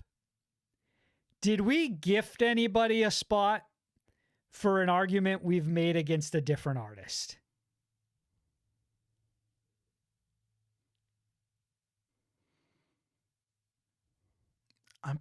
There's only one band that sticks out. Oh, I need to hear it if it sticks out. I need to. Only because I can't believe that it's 2022 and somehow this band made this list. It's sticking out for me as well. But they're on here for a good reason. It's fucking Coheed and Cambria. What the fuck? Wait, who the fuck is it for you? I was thinking maybe you were thinking about Palo Royale. I don't know. I really liked that album. You don't know about Coheed? I don't know. No. I just mean in the sense of like I keep going back to that name because it's like Coheed and Cambria. What the fuck are we thinking? Oh, that's why we're thinking that. You're saying it's weird that they're on like the top 20 State of the Scene albums? Nah, it's weird that they're on any of our personal lists just because it's like, and I think they're on there for great reason. It's just so crazy to see them on there. Like I have to pinch myself every time. But I like Coheed here. Yeah, I feel really strongly about Coheed. I really wouldn't argue against Pala, so I don't even want to fucking start. I don't know that I'd cut anybody from here. But and it feels like all four of these are a good example of what we're missing, but this is probably closest to represented in some capacity. So Love Language by Windmaker is going to get bumped down, even if I adore that fucking album. I think the fact that you and I are pretty much in agreement means Keizo should be on this list. I really think Keizo needs to be on this list, but the problem is that I kind of feel I know. I kind of feel the same about these other two, and it's tough.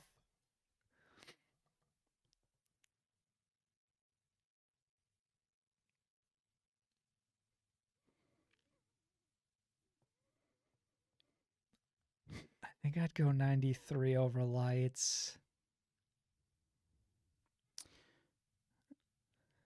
I just like my adoration for that like style of emo bedroom pop type shit is like, now we're getting personal. It is significantly stronger than how I feel about what Lights is doing, even though I think Lights is doing a really good job of it. Like, if I were to look back on this list, I don't think I'm nearly as passionate about Lights as I am appreciative of how good they are. Yeah, I think that this Lights album has probably Lights' best material so far to date. And I also don't know if it actually makes this list when it's all said and done. So I think I'm fine taking it out. I can't believe we actually managed to get to an answer. We're at our 20. Currently, in no particular order, here's what we've narrowed down as the top 20 albums of 2022. I think we can go back and forth on this one still. The Death of Peace of Mind by Bad Omens. Heroin by Thornhill. Color Decay by The Devil Wears Prada. Pain Remains by Lorna Shore. Scoring the End of the World by Motionless in White. Row Carpet Disaster by Static Dress. Remember That You Will Die by Polyphia. Datura by Boston Manor. Dark Sun by Dayseeker. Pool Kids by Pool Kids. Techno by Electric Callboy. Vaxis 2, A Window of the Waking Mind by Coheed and Cambria. Future Lovers by Banks Arcade. The Unraveling of Pup the Band by Pup. Celebrity Therapist by the Callous Dowboys. Trinity by The Gloom in the Corner. Fever Dream by Palo Royale. Hell Finds You Everywhere by Thousand Below. Good Grief by 93 Feet of Smoke. New Breed by Keizo. And I'm just going to 3, 4, 5, 6, 7, 8, 9, 10, 11, 12, 13, 14. 15, 16, 17, 18, 19, 20. Okay. We're good. Okay, shit. Hey, listen, this has been part 1 of our top 20 albums. Now that we have a list of 20, in the very next episode, we will order them with our album of the year through to our 20 album of the year. So from 1 to 20, we have to say what our album of the year is. It'll probably go similarly. We got to rank them. Like, we'll probably lock some things for 10, and then we'll probably move things around that are outside of the 10, and then we'll move on to the 10 and actually organize that. Agreed. Hey, if you enjoyed the show, either subscribe, leave us a thumbs up if you're watching on YouTube, leave us 5 stars if you're listening on Spotify or Apple, and come back for part 2. We love you guys. Add us to TS Pockets on all social media. Bye. Good fucking bleh.